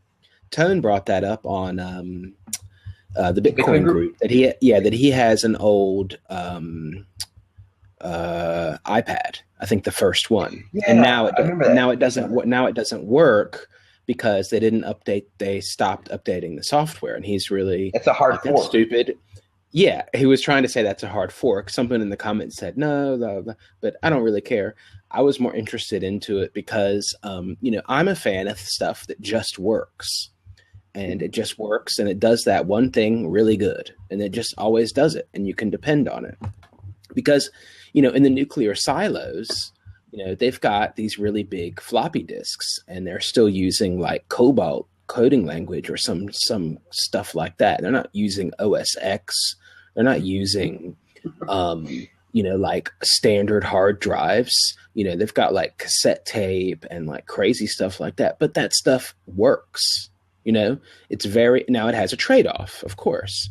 But so that's where I'm forgetting the right adjectives, but I have to find, actually there's a cool scientist guy, of course, I forgot his name right now, and he made a cool chart, and I don't have it right off the top of my head, but there's a trade-off between let me think if it's durability, and I would say, damn it, I think I'm going to use the wrong adjectives, but I think durability and maybe efficiency or speed, and it's kind of like a curve. So let's think of an example of a spare tire. Spare tire is extremely inefficient. It wastes gas. You're carrying around a heavy tire. It's probably the stupidest thing you could do. What the hell is that? You probably never use it, or you don't use it very much. But when it's time to use it, it works. That's good. You see what I mean? So that's a pretty extreme example. But there's going to be so Bitcoin is a little bit more on the spare tire side than some of the things that are really fast. You see what I'm saying? Yeah. Because of the nature of it. And I think that is just, I'm okay with that. It doesn't have to be like hyper fast. Yeah. On the centralized things are more on that side because they can do that. You see what I mean? Well, I think you kind of nailed it, Theo. When you're like, well, maybe for a coffee, okay, I'm not going to care, right? I'll wait for maybe one transaction. But like you said, but if I'm selling my boat or my car, well, yeah, I'm going to wait an extra 5 minutes. Oh well, right? Right. Yeah, that's true. I think that's the practical reality of what goes on now. People that are doing like local Bitcoin trades or whatever, and it's like $100, they probably don't. They're like, okay, thanks. And if it's like a whole bunch, well, of course, you're more careful. So, and that's how it is. And a lot of them even use these services that charge like 1% just because it's faster or it's a little layer, and they're okay with paying it. And that's just how it's going to be. So I'm cool with that. And so we have another headline, ladies and gentlemen. Mining rate sets new milestone, ignoring Bitcoin gloom. So I really like the title, Ignoring Bitcoin Gloom, because what does that show? That shows people are putting a hell of a lot of money into the Bitcoin network, and they could give two shits about Medium articles. They really don't care about that. They don't give a ass about Medium articles. They're putting a bunch of money into the system. Just look at it. And these people that are doing that, they have this incredible foresight. People that spent millions of dollars on mining farms like 2 years ago. I mean, these people, they're not going to care about the Medium article. Just like you said, these people are in it for the long haul. They believe in a long-term vision. these big bag holders, these big mining farms, they believe in long-term visions. And so, and I just, that's what just blew my mind about Mike Hearn, that he literally couldn't see past a few more years. He couldn't see what Bitcoin could have become or could become in just a few more years. But of course, we think that, or I think that it's just because he wanted to go take a bigger paycheck, but that's fine. So we can move on to, well, Gabriel, do you have anything to say about that crazy hash power that we just reached, or? No, I just agree that they're obviously not worried about where things are at, and that's a really, really good sign to see that. It's amazing that we're up above an exahash. I mean, I remember when we passed the petahash, I believe, a couple of years ago. I was like, what? It's like staring into the sun. Looking at these increased rates, it's just absolutely phenomenal. We are so far past what we've ever been in the history of mankind now for hashing. It's unbelievable. And and all these people are trying to say that we need other things besides proof of work. Proof of work doesn't. It just wastes time and wastes things. And I still, to this day, I still think the proof of work is the absolute best way to maintain this network. It does so many good things rather than bad things. Like the amount of good things about it is just so much higher than the amount of bad things that it provides. And again, people think that, oh, we're just wasting power. No, these people are securing the network. They're doing the most important work possible for Bitcoin. So this is we're not just throwing electricity away, like Goldman Sachs does when they have their multi-million-dollar huge or multi-billion-dollar even huge buildings on Wall Street and just wasting tons of electricity with, just the millions of offices that they have and the millions of storefronts that they have and brick and mortar that they have to maintain. No, Bitcoin is pure efficiency at its absolute purest and greatest, and this is how we're going to get to, as Shem likes to say, like a futuristic, global, technological, advanced society. That's how we're going to get there. But I guess we can move on to finally to another topic. We did a couple hours on that Mike Hearn stuff. I kind of only wanted it to go for an hour or two, but it's great. I wanted to get everything out, and I'm glad that I'm so thankful for Gabriel and Chris's points there, and then Theo too. I saw the Bitcoin group. You guys covered it really great there. So definitely, if you guys want more Bitcoin, check out the Bitcoin group on World Crypto Network. They just did an episode about Mike Hearn as well. So lots of stuff. It's just absolutely great to see the community come together to respond to these ludicrous claims, these absolutely ridiculous lies and things like that Mike Hearn posted out. So I'm really glad that we were here to, and the whole community was here to respond to that. Like I said, I don't think I've ever seen such a big amount of Medium articles responded to one specific Medium article. It was just awesome. Everybody just put out a Medium article, and it was just crazy. So awesome. So I guess we can move on to the next topic here, if you guys are cool with that. Okay. What's the next topic? So let me paste it into the chat first here real quick, so everybody can follow along. And yeah, so we don't have screen sharing, on Blab. So what we do is we paste the links in, and we hope that people can click it and follow along. And what's also cool is that once the show is over, you can go back and look through the chat. The chat is not destroyed or deleted. All of the links will be in there, as well as the link to the original show notes, which will have all the links that we talked about. So I encourage people to check that out. If you're viewing this after the show's recorded, go back to the Blab site, and you'll be able to see all the chat.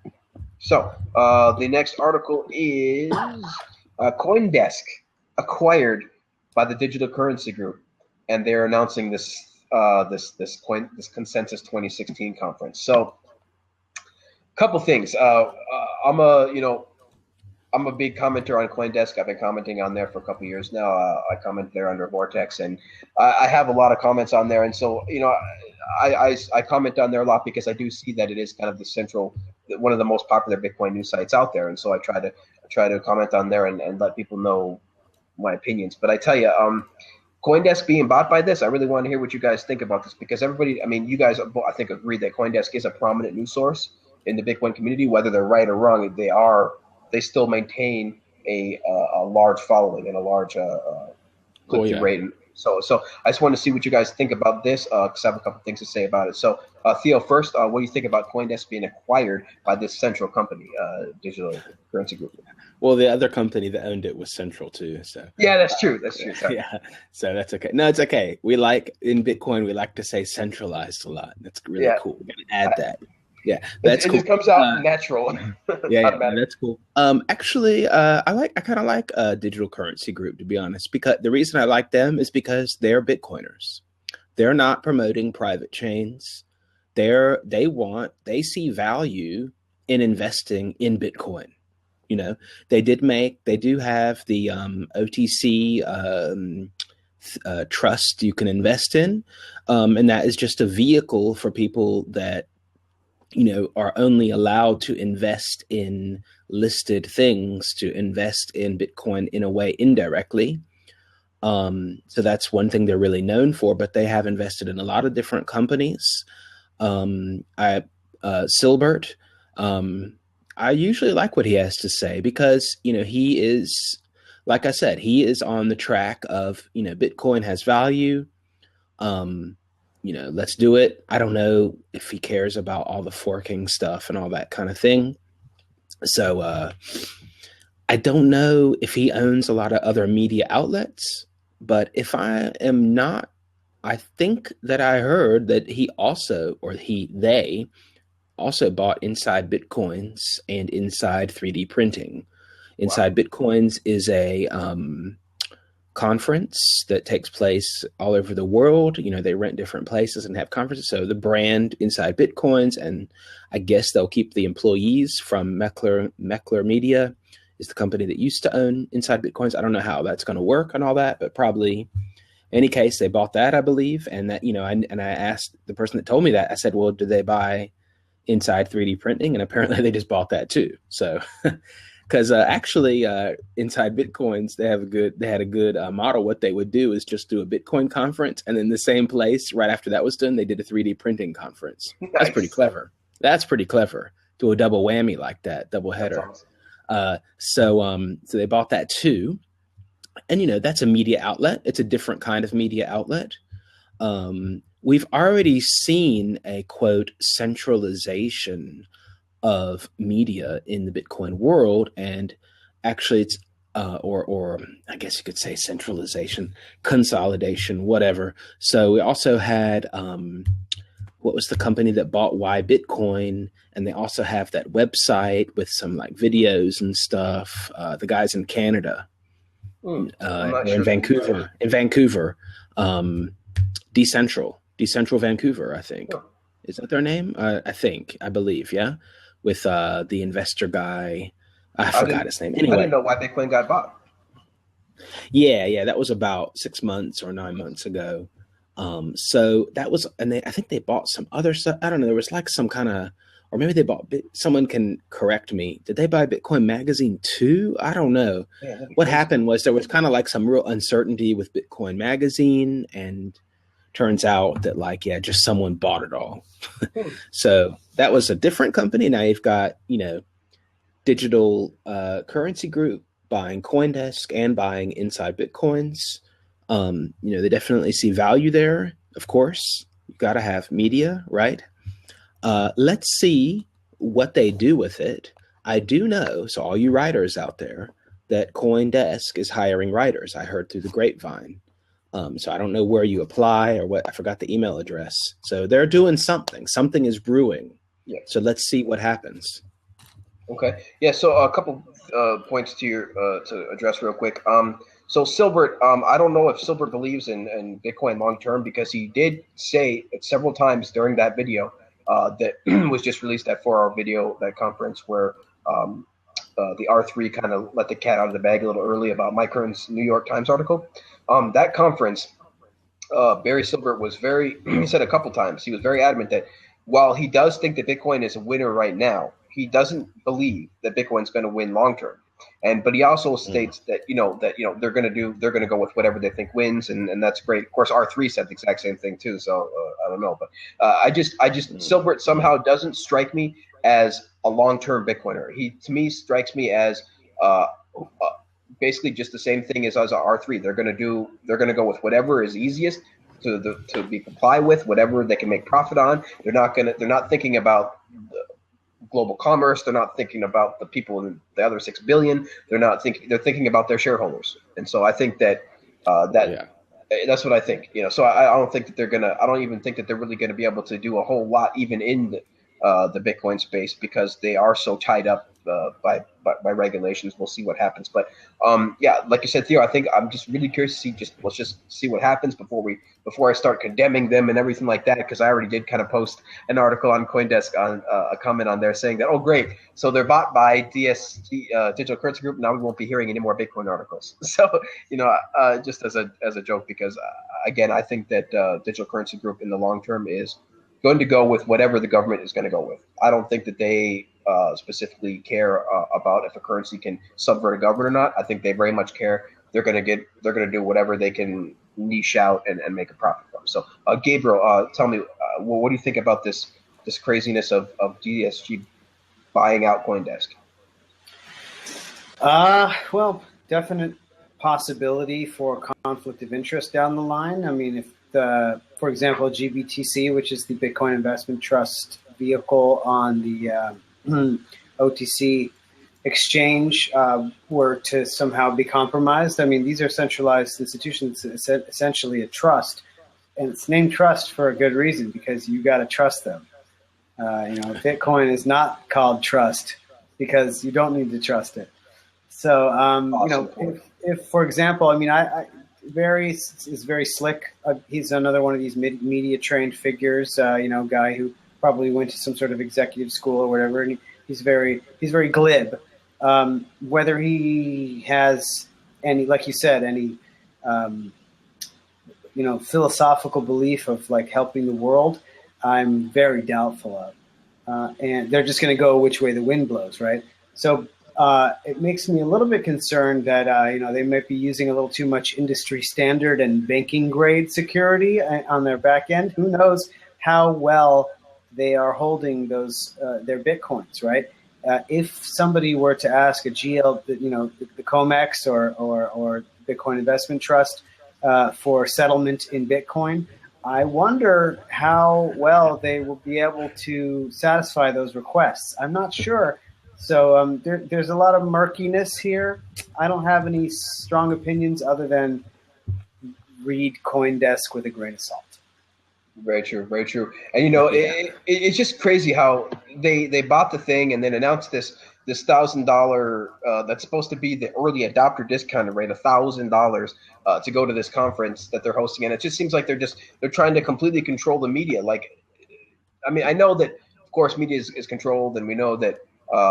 That's part of it, but it just seems like I was just so blindsided by it. It's like all of a sudden, okay, bam, they bought the site, plus they're announcing this conference where they can shove all this crap down your throat. And by the way, we're going to make it expensive enough so no regular developer, no regular person can come. Only banking executives and only higher Atlanta executives can come.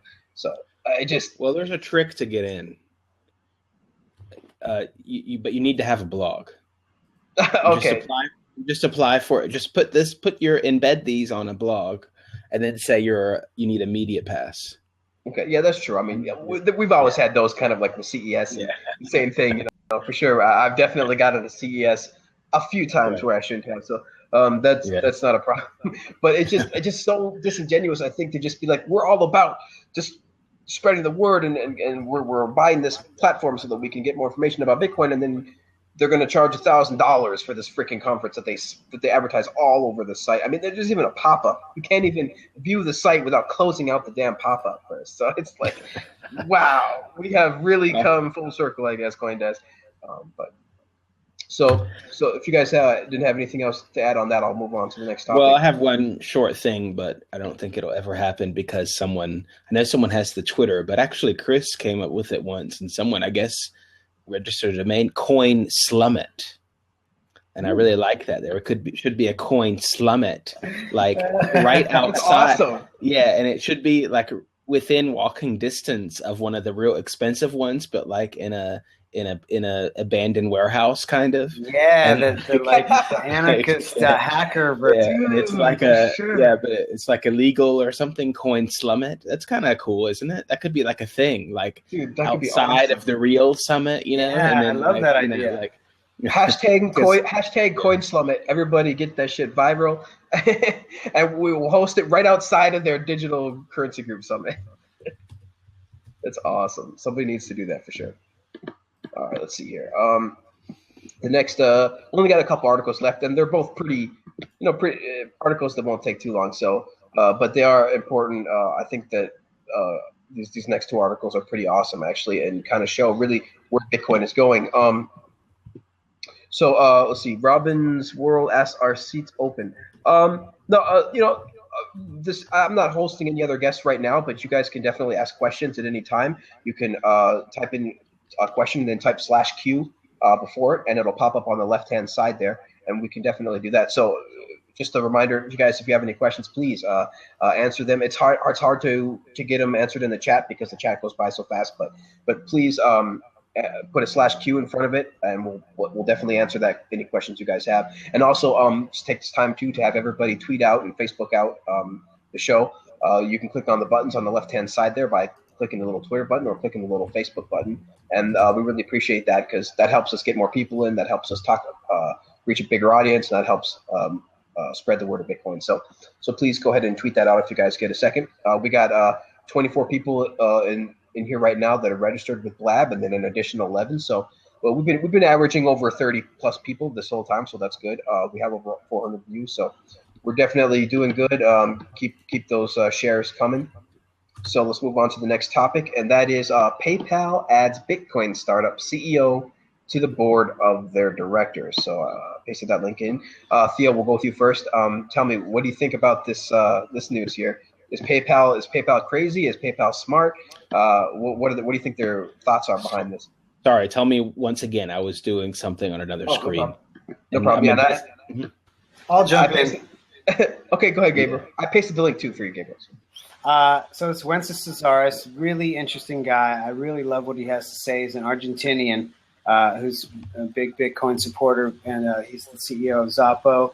They've been doing Bitcoin debit cards and stuff for a couple of years, and believe that they just launched their American one a little while ago. So I really think I really like the rhetoric that he's said. He seems very honest, because he's lived through two, hyperinflation episodes in Argentina's history. His family's, fortunes were destroyed. Just like Andreas Antonopoulos lived through right in Greece. Yeah, exactly. So similar kind of thing where he recognizes the value of this thing. PayPal taking him on to be in the board is a big surprise, to be honest. I don't know whether he can make any difference at all in that role. Yeah, it's going to be hard. Making a difference is hard in any centralized organization, right? That we have any type of company. You have to go through all the shareholders and all that top-down structure. But I am hopeful because, like you said, he has made some awesome comments about Bitcoin in the past, and he really does seem Bitcoin bullish. And his Twitter has some awesome tweets about Bitcoin, and I recommend people follow him because he really does have some good stuff to say.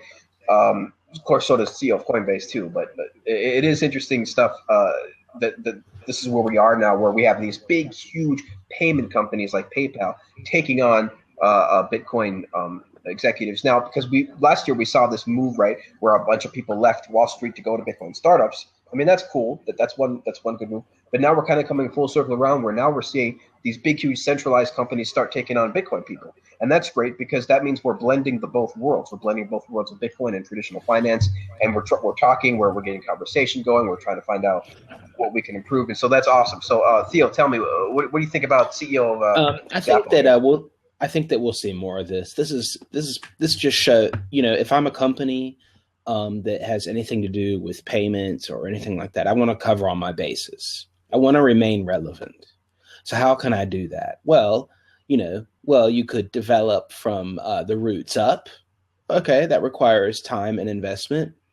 Or I can just do Pac-Man style and just eat up something else. And that's kind of easier for most people with money. And that's okay. But I think that's what, you're seeing here is that I want to cover all my bases. And if they're publicly traded, it's their responsibility to their shareholders to remain relevant. So if that involves getting some guy that knows something about Bitcoin so that we can do something if we need to, well, then we'll do it. So I would see, I think we're going to see more and more We already have seen that, and I think we'll see more of that kind of thing where, whatever, this X guy that used to be Bitcoin core developer getting hired by a major bank, or no, I'm just joking, or other things like that. We're seeing it right now, and it has to do with, it's the same thematic. They want to stay relevant. They see that things are changing. They're behind.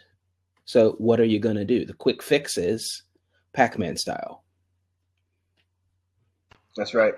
Eat up everything you can. So, yeah, that's true. Though that is the strategy. I still am glad to see some more Bitcoin people in these traditional finance companies. Hopefully, they can teach them a thing or two about what the people actually want. And so that's great to see. This kind of ties in, right into the next article, which is more of the same here. Let me paste it in. Oh, there we go. Paste it in here to the show chat room so people can follow along with us. This article is entitled Netflix exec suggests streaming video giant open to Bitcoin. So, Theo, we'll start with you first again. What do you think about Netflix maybe possibly being open to Bitcoin? I like it. What this is, so okay, Tone brought up a good point on Bitcoin Group, and I agree with him. So what this is going to show us, though, is that if you're a business XYZ plus Bitcoin, then it's not going to last that long, because what happens is the big guys come and they say, well, I'm Netflix plus Bitcoin. And then why do you need crypto videos / altcoins doge.com? You don't need them anymore because it's Netflix takes Bitcoin. So what do I need that little site for? You see what I mean? So that's going to present a problem for anyone that is just like, my company is Bitcoin, this plus Bitcoin. I mean, they might have their little niche, right?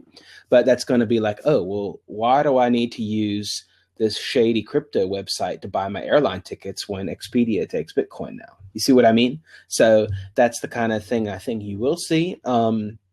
On the other hand, I think that from what I understand in the language that they're using, they see crypto and Bitcoin as the future. So I think they're going to go to pay-per-view or on demand, some kind of like, low friction, pay as you go type of thing. And I think they see, I'm inferring that they see Bitcoin as a way of doing that. So that would, maybe they'll build something. It sounds like they're really into it. It's not just like, oh yeah, we have BitPay. You see what I mean? They're like, oh, this is cool. They're talking more in that direction. So I think they're going to try to actually build something. I don't know what it's going to be, but it would make, I think, something like, with a QR code and you pay it and it's like, okay, bam, you paid it. Here you go. You can see 3 episodes. There you go. And that's it. It's not a subscription. You know what I mean? Or you don't even need that. It's kind of like you don't need no account needed. Imagine Netflix, no account needed. Amazing. See, this is where cool. This is where Bitcoin can go. No accounts needed. Yeah. No KYC and AML bullshit. Right. So I think that the reading between the lines of what they're saying, that's what I got out of it. They want to go in some kind of direction where they want to actually make something, and that sounds pretty cool. That's awesome. Yeah, from the sounds of it, it does sound bullish on Bitcoin, and that would be great to actually introduce some type of a la carte option, because I agree with you, Theo. I think that could be world changing. I mean, look at all the markets that they can't go into, for all of these different copyright issues and financial issues, and they could really just explode on all these other countries, maybe second and third world countries, where these content creators have awesome content and awesome products, but they can't get them over to America. They can only be on the Netflix in whatever country, and this has the huge implications for anybody outside of that country to be able to access that content. And I think this could be the start of really global content, not borderless copyright almost, so Netflix can finally serve more people. Because if you look at the Canadian Netflix compared to the American Netflix, it's just sad. Like they don't have a whole lot, and and it's all because of bullshit copyright issues. And so I hope that the blockchain and Bitcoin can help solve some of this crap. It's just been going on way too long.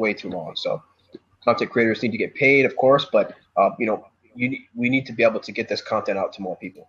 And right now, we're just kind of being held back by all of this regulation and all this copyright and all of this traditional finance system. So Bitcoin's going to bring into play, hopefully, raise all of that and make it much easier and better to work with. So let's see here. I think I only have one last article. I'd like to comment on that briefly. Oh, please, Gabriel, go ahead. So the dream of breaking the subscription model for content in general is wonderful. Not quite sure if it's going to pan out that way. I think that because media are not scarce resources, they are infinitely copyable and abundant. Therefore, I don't believe that gatekeeper / closed ecosystems will be viable at all in a few years, maybe 10. And I think we're going to see them taken over by more of a Patreon style peer-to-peer, but not just peer-to-peer, but instead of a gatekeeper and pay me for the content model, that's going to be totally untenable because of torrent and popcorn time and all that. It's going to be totally useless. So I think what we're going to see more of is donation-based models and things like that. I'm pretty sure Netflix is going to be totally kicked out of the economy at that point. It's a useless middleman.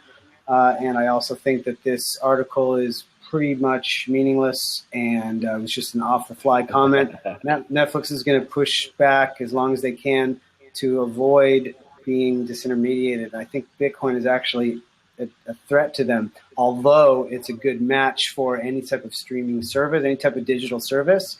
Pretty sure that it actually heralds their downfall in the long term. So pretty meaningless article in my opinion. Very interesting. Yeah, in the beginning, there's going to be all these companies that are this plus Bitcoin, and of course that's to be expected, and that's fine. And there was many different, pets.com and shopping sites that came along before we got Amazon, before we found something that works. So I hope that we do find something that works, that is decentralized and that is peer-to-peer and that is just not a centralized model like Netflix. So if it could happen at all, it's going to happen because of blockchain and Bitcoin technology. So awesome stuff. One last final article then, I guess, guys. Let me paste this in. Let's see here. Thanks so much again for being with me on this Martin Luther King Monday we have today. Let's see here. Paste this in. We had Chris earlier on the show. The show is kind of going a little bit long, but it's great. We're all here and we love talking Bitcoin. So this is like Bitcoin marathon, huh? Yeah, dude, this really is. It's kind of been a Bitcoin day, 3 hours. 3 hours it's been going on. So yeah. We're a little bit of a long form show. So if you guys, if you're not interested in that, then go check out Twitter. But if you are interested, stay and have fun with the show. I want to have a laid back show. I want to have everybody be able to give their opinions and see what they really think. And nobody's sponsoring this show and nobody's getting paid. So everything is going good. Let's see. So the final article, here we go. It's kind of a fun one. We talked a little bit about it, but Cryptsy threatens bankruptcy and claims millions lost in Bitcoin heist. So this whole Cryptsy debacle has been going on for a little bit now, a couple of weeks, and I haven't really covered it yet. And so I kind of wanted to do that now and get your guys' opinions on what the hell is going on with this exchange and what do you think we're going to see with it and if there's any parallels maybe to this and MT Gox and see what we can do. Theo Goodman, go ahead. What do you think? Well, sure. There's parallel. Okay. Well, actually, I have other parallels. There parallel to Gox would be that Mt. Gox blamed it on malleability. So they blamed that they lost their coins on malleability and kind of like hacking and technical problems, kind of like that. Okay. And and the parallel is this. So there have been at least 3 altcoin exchanges, and they have sold something called fee shares. So what this is not a share in a company, but what it is, it's a share, and for each share, you get a small percent of the trade fees that are collected. And you usually get that daily or weekly. So Cryptsy had this on a website called cryptostocks.com, centralized site, and they gave you the fees weekly. Crypto Rush had this, and another website called MCX Now. So MCX Now is closed. Crypto Rush is closed with a major problem.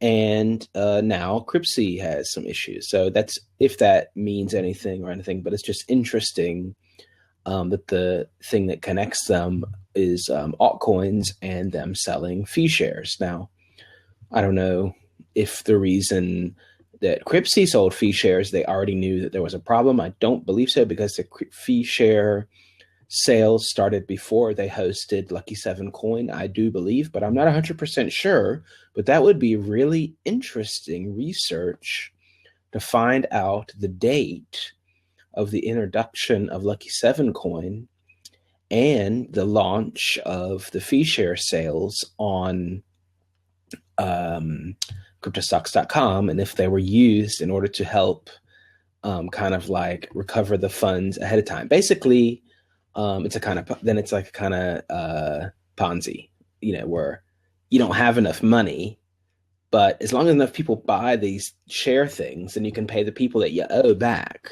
You see what I mean? Yep. So they were trying to raise funds, supposedly for like they did what they said. They said that they want to get USD pairs and they need investment, and they did get USD pairs. So you could also say, okay, they did what they said. Anyway, I don't know. I already said my conspiracy theory is that they're going to open this. It's actually it is called Bitcoin 9. It's like, I forgot the spelling of it in China. They already have a Chinese website. They had that before this was public. The thing with the Lucky 7 coin. So I have a feeling that they're going to launch that, and they're going to try to get money by running that website out of China. So it's going to be Chinese altcoin Cryptsy, basically. No, I'm not joking. I can find That's crazy. Gabe, you can comment, and I'll find the link to the new one. Yeah, it's existed for a little while. Go ahead, I wouldn't be surprised if they tried something like that. Hey, it's just another Gox situation, kind of. It's a trusted third party, untrusted as the case may be. So, these things are going to happen. You send your coin anywhere, you better do some due diligence. Anybody who has sent them money for the last 9 months, I'm not even an altcoin trader.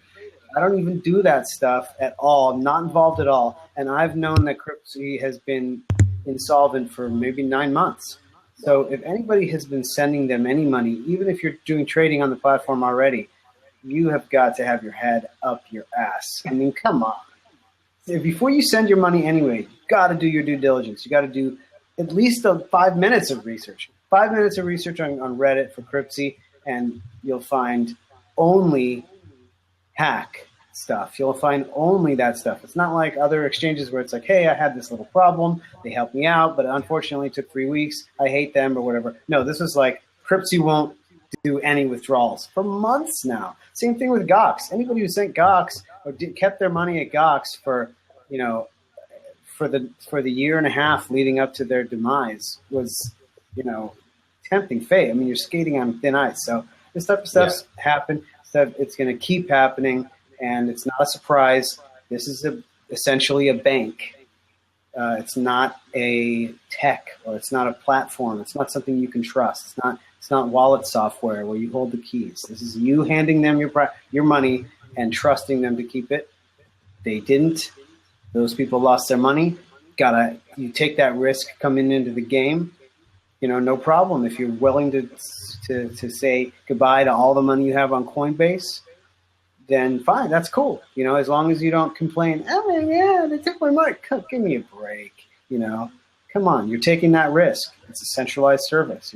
You're giving them your private keys. Sure. Get it. Well, right, yeah. So I agree. That's called basis risk. So there's always, if you're going to use any centralized service, especially if you're trading and using an exchange and trusting a large amount, but with any centralized thing in Bitcoin, you have a certain amount of basis risk that you have to consider, and that's part of using it, definitely. Now, there is one more parallel that I just remembered. because you mentioned Gox, and people were still using it for so long, even though there were like a lot of warning signs, even summer 2013, before the run up. There were plenty of signs. I can't get a wire out. You could withdraw Bitcoin, but people had a lot of trouble withdrawing fiat, or it was like massively delayed, like 3 months or something. Yeah. So that was a big warning sign already then. But why did people still use it? Well, it was about 10% above Bitstamp. So people were doing arbitrage, or trying to do arbitrage. Attempting. Right. And guess what happened at Cryptsy? Because people had trouble withdrawing Bitcoin, some of the altcoins worked, though, on the withdrawals. And those prices were like 10 and 20% higher. So there were people that were risking, they were sending Bitcoin over there, trying to buy Doge, sell their Doge at like 20% above, or I don't know what they were doing. But you see what I mean? They were trying to capitalize on that price difference, but probably most of them got caught. So that's the thing. So if you do see really large price difference, it is common that there is price difference between the exchanges. But if it's like really big for an amount of time, you might want to investigate what's going on there. Exactly. So really in both, in many of these cases, for sure in Empty Gox and for Cryptsy, there were warning signs. There were people putting their information out on Reddit that are saying, hey, look, I can't get my money out. I can't get my wires over there. So there was warning. So I just want to issue a warning, a quick warning to people that, look, you guys have said it. If you're going to hold cryptocurrency, that's great. But you cannot hold it on an exchange for very long, because of the track record. They're not designed to have your coin. They want to say, yeah, we'll keep your coins safe, but they are not designed to keep your coins there in perpetuity forever to be safe. The only way that they can fully be safe is in your hands, if you hold the keys. Now, if you are still going to try to trade on those exchanges, even after all the warning signs, okay, that's fine. You can have balls of steel. That's great. But for the rest of the people, you got to get your coins out. If you're going to leave your coins on an exchange, let's say you're a new user, sure, go with one of the trusted people like Coinbase or Circle, something that maybe has some insurance even on it, like Coinbase or Circle does. So you can do that for a while, but eventually hold your own keys, keep your own coin encrypted, back it up, put it on flash drives, put it in your safe, and keep it safe like a responsible person should do. But yeah, that's all I had to say on that. Some craziness. Do you guys have anything else on this Cryptsy? On the Cryptsy? Okay, cool. Yeah, it's just funny. There's going to be somebody in the chat said that another one fell, and there's going to be a lot more that's going to fall before people really start realizing that this kind of model doesn't really work in long term. It breaks down eventually. So I just want to take this time to say thanks. Thank my guests again for coming on the show. Theo, thanks so much, man, for popping in here. Sure, I saw you sure. Just randomly wanted to join in, and we're all about that. We love to talk Bitcoin anytime we can. So thanks again, Gabriel, for joining. You were here this whole time, man. You're here with us for all 3 hours. So what a trooper. Thanks so much, man, for moving your schedule around and for sticking around. I had a great time. Your insight, as usual, man, was priceless. Awesome. So thanks again, guys, so much. Theo, where can we find you, man? Where can you find me? Where can we find you? You can find me on Twitter at TheoG_. You can find me on World Crypto Network. Make sure to subscribe and give us thumbs up and a lot of comments. You can find me in the Whale Club Telegram group. And those are the main places that I hang out. Awesome. Yeah, just so you guys know, we all do hang out in the World Crypto chat room. So definitely check out their YouTube chat, their YouTube channel. Check out the Slack chat. We're always hanging out in there. We're always talking Bitcoin. So if you guys want to even start a show on the World Crypto Network, that'd be great. The more people talking Bitcoin, the better. Definitely approach, Theo or Mad Bitcoins and come into the chat with us and talk Bitcoin. We love it. So we try to encourage everybody to have a show. Come on my show, come start your own show, just talk Bitcoin, whatever you do. Gabriel, where can everybody find you? Twitter's the best place, at Gabriel D. Vine. Awesome. Yeah, and you guys know where you can find me, at the One Vortex on Twitter. And just thanks again for watching. We try to do these shows every Monday at 8 p.m. Pacific. We did do the show a bit earlier the last couple times just to accommodate some people from across the pond.